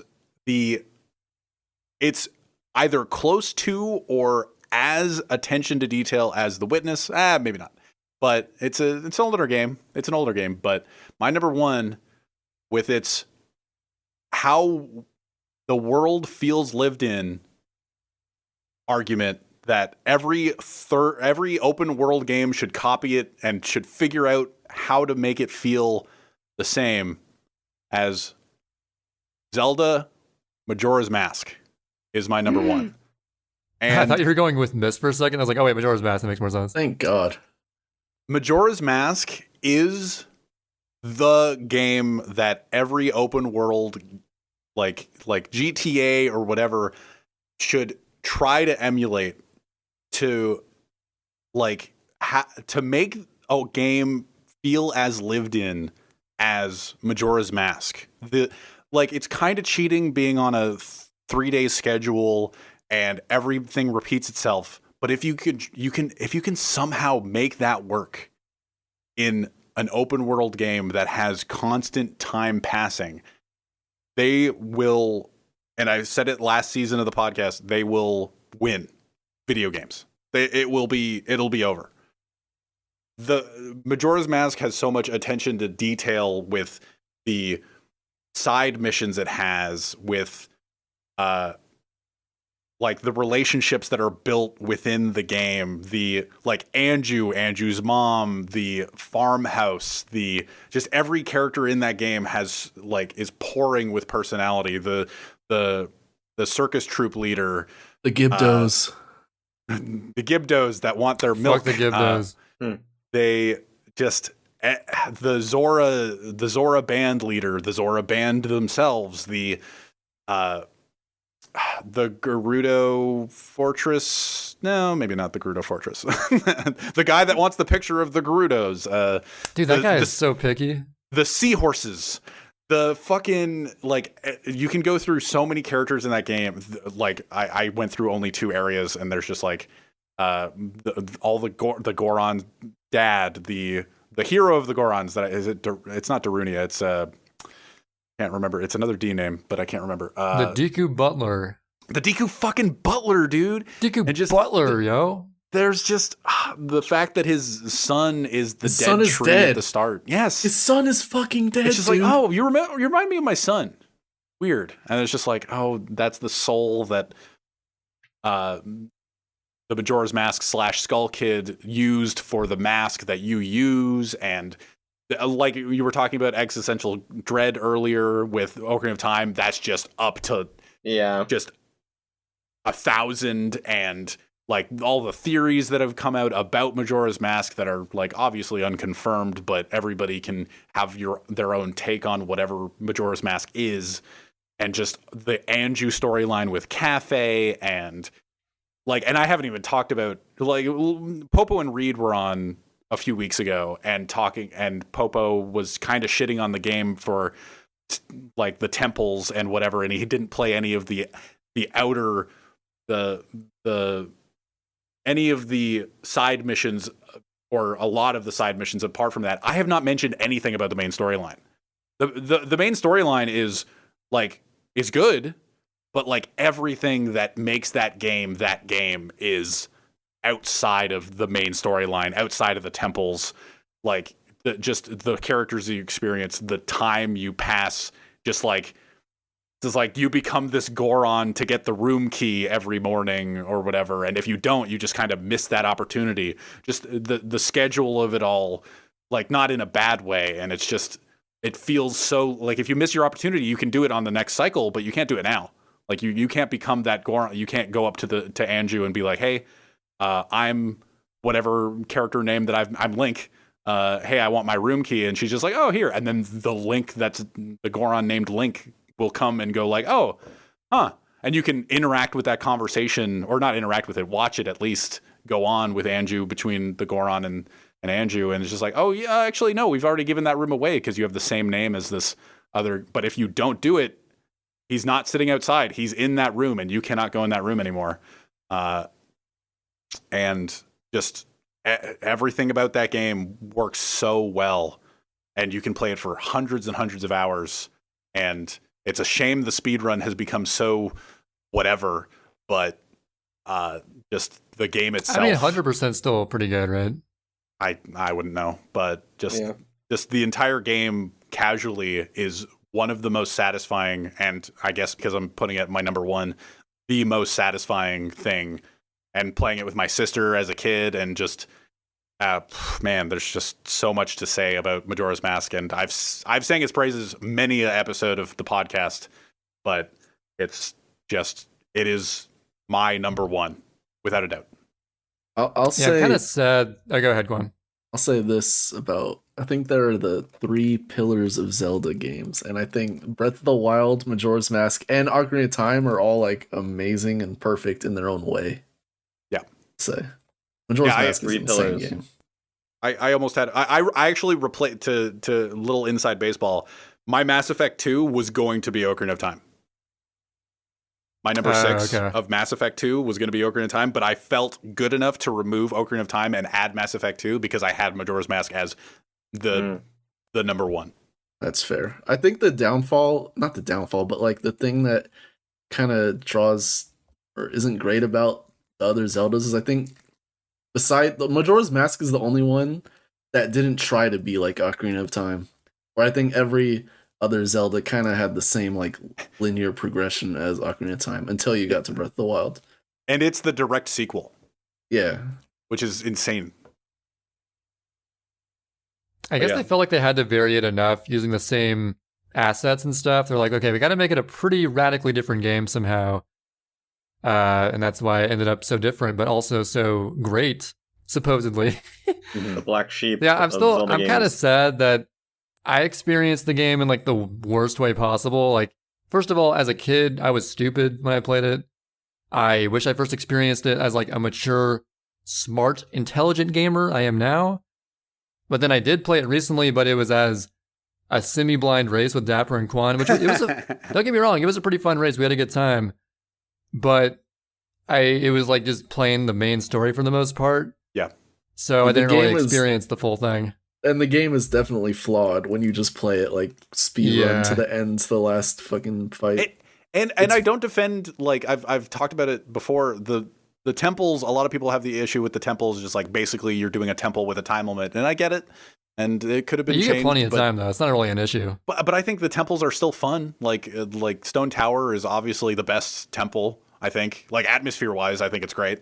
Stone And- Tower was so confusing for me. And like I think all the temples have their like merit, but I just think that's not the reason you play the game. I think progressing through the game normally just to beat the game, it is not paced well, but that I don't think is the point of the game at all. Yeah. I think the point of the game is all the side stuff. Yeah, It might not be paced to be played through, like, you know, just the main story. Like, the game probably isn't intended to be played that way. Mm-hmm. Yep. But yeah, if any, like I started it, if any like open world game made it feel like Majora's Mask, they would win. That would be it. I feel like you could argue that real life is like that. Real life is like Majora's Mask. If they made a game like real life, it'd be the best game ever. Yeah. the moon's falling. Just Isn't like that in, isn't that Cyberpunk? Cyberpunk 2077, best game ever. Oh, it's the best game ever. Majora's No, Mask And 2. that's the unanimous, the secret number 0 game voted on by all podcast members. Cyberpunk 2077. Number 1 is Cyberpunk 2077. Numbers 2 through 7 are, or numbers 2 through 8 are mysteries, but number 9 is Soul Calibur 2 Soul Calibur 2. We know that for sure. for sure. So those are our top 10. Should we go through them? Do Yeah, you wanna- we should. You want to like recap the top Yeah. 5 or top 10, like the whole thing? No, I- definitely just recap them all. Real yeah, quick. do the whole Sid. thing. All right. So trays, starting from the top. Number 10, Sonic Adventure DX. Number 9, Soul Calibur 2. Number 8, Advance Wars. Number 7, Mario and Luigi Superstar Saga. Number 6, Dark Souls 2. Number 5, Xenoblade Chronicles 2. One of the only repeats of a listed Yeah, that was game surprising. out of all of us. Number 4, SSX Tricky. Number 3, Wind Waker. We didn't even have repeat Zeldas, which is crazy. Number 2, Fire Emblem Three Houses, and number 1, Paper Mario: The Thousand Year Door, and that was for Trey. KO, having probably one of the more unique lists, I will say. Not in a good way. Maybe? Maybe? I don't know, man. Number 10, Doki Doki Literature Club. Number 9, Papers, Please. Number 8, Good Portal 2. They're all your top 10. They're obviously a good game. he recommends all of them though, except for that Good one. Which game. one does he not recommend? I say number 9 on his list, and he says, good game. You know, game. top 10 Solid- game. solid of all choice. time. Yeah, so Good number one. 8, Portal 2. Number 7, Omori. Good game. Number 6, Outer Wilds. Number 5, Hollow Knight. Number 4, Dark Souls, the Hollow Knight of 3D games. Number 3, Hotline Miami 1 and 2, his one cheat. Everybody got one cheat, except for Trey, I guess. Okay, wait. Can I get a cheat in there? Sure. Yeah, cheat. Go. All Zeldas. Man, I don't know. All I- Zeldas. either combine the Zeldas or Movie tie in SSX on Tour with Tricky, because those are both really good in their own way. All right, so that's Trey's number 4. His Ooh, Can I one add cheat. Breaking Bad to my list? Yeah, Add Dark to my list. I'm adding Degrassi to my list. Nice. I'm adding Stargate. I'm gonna add let's go. Kitchen Nightmares to my list. All right, my Oh number my 2, God. my recap has been broken up.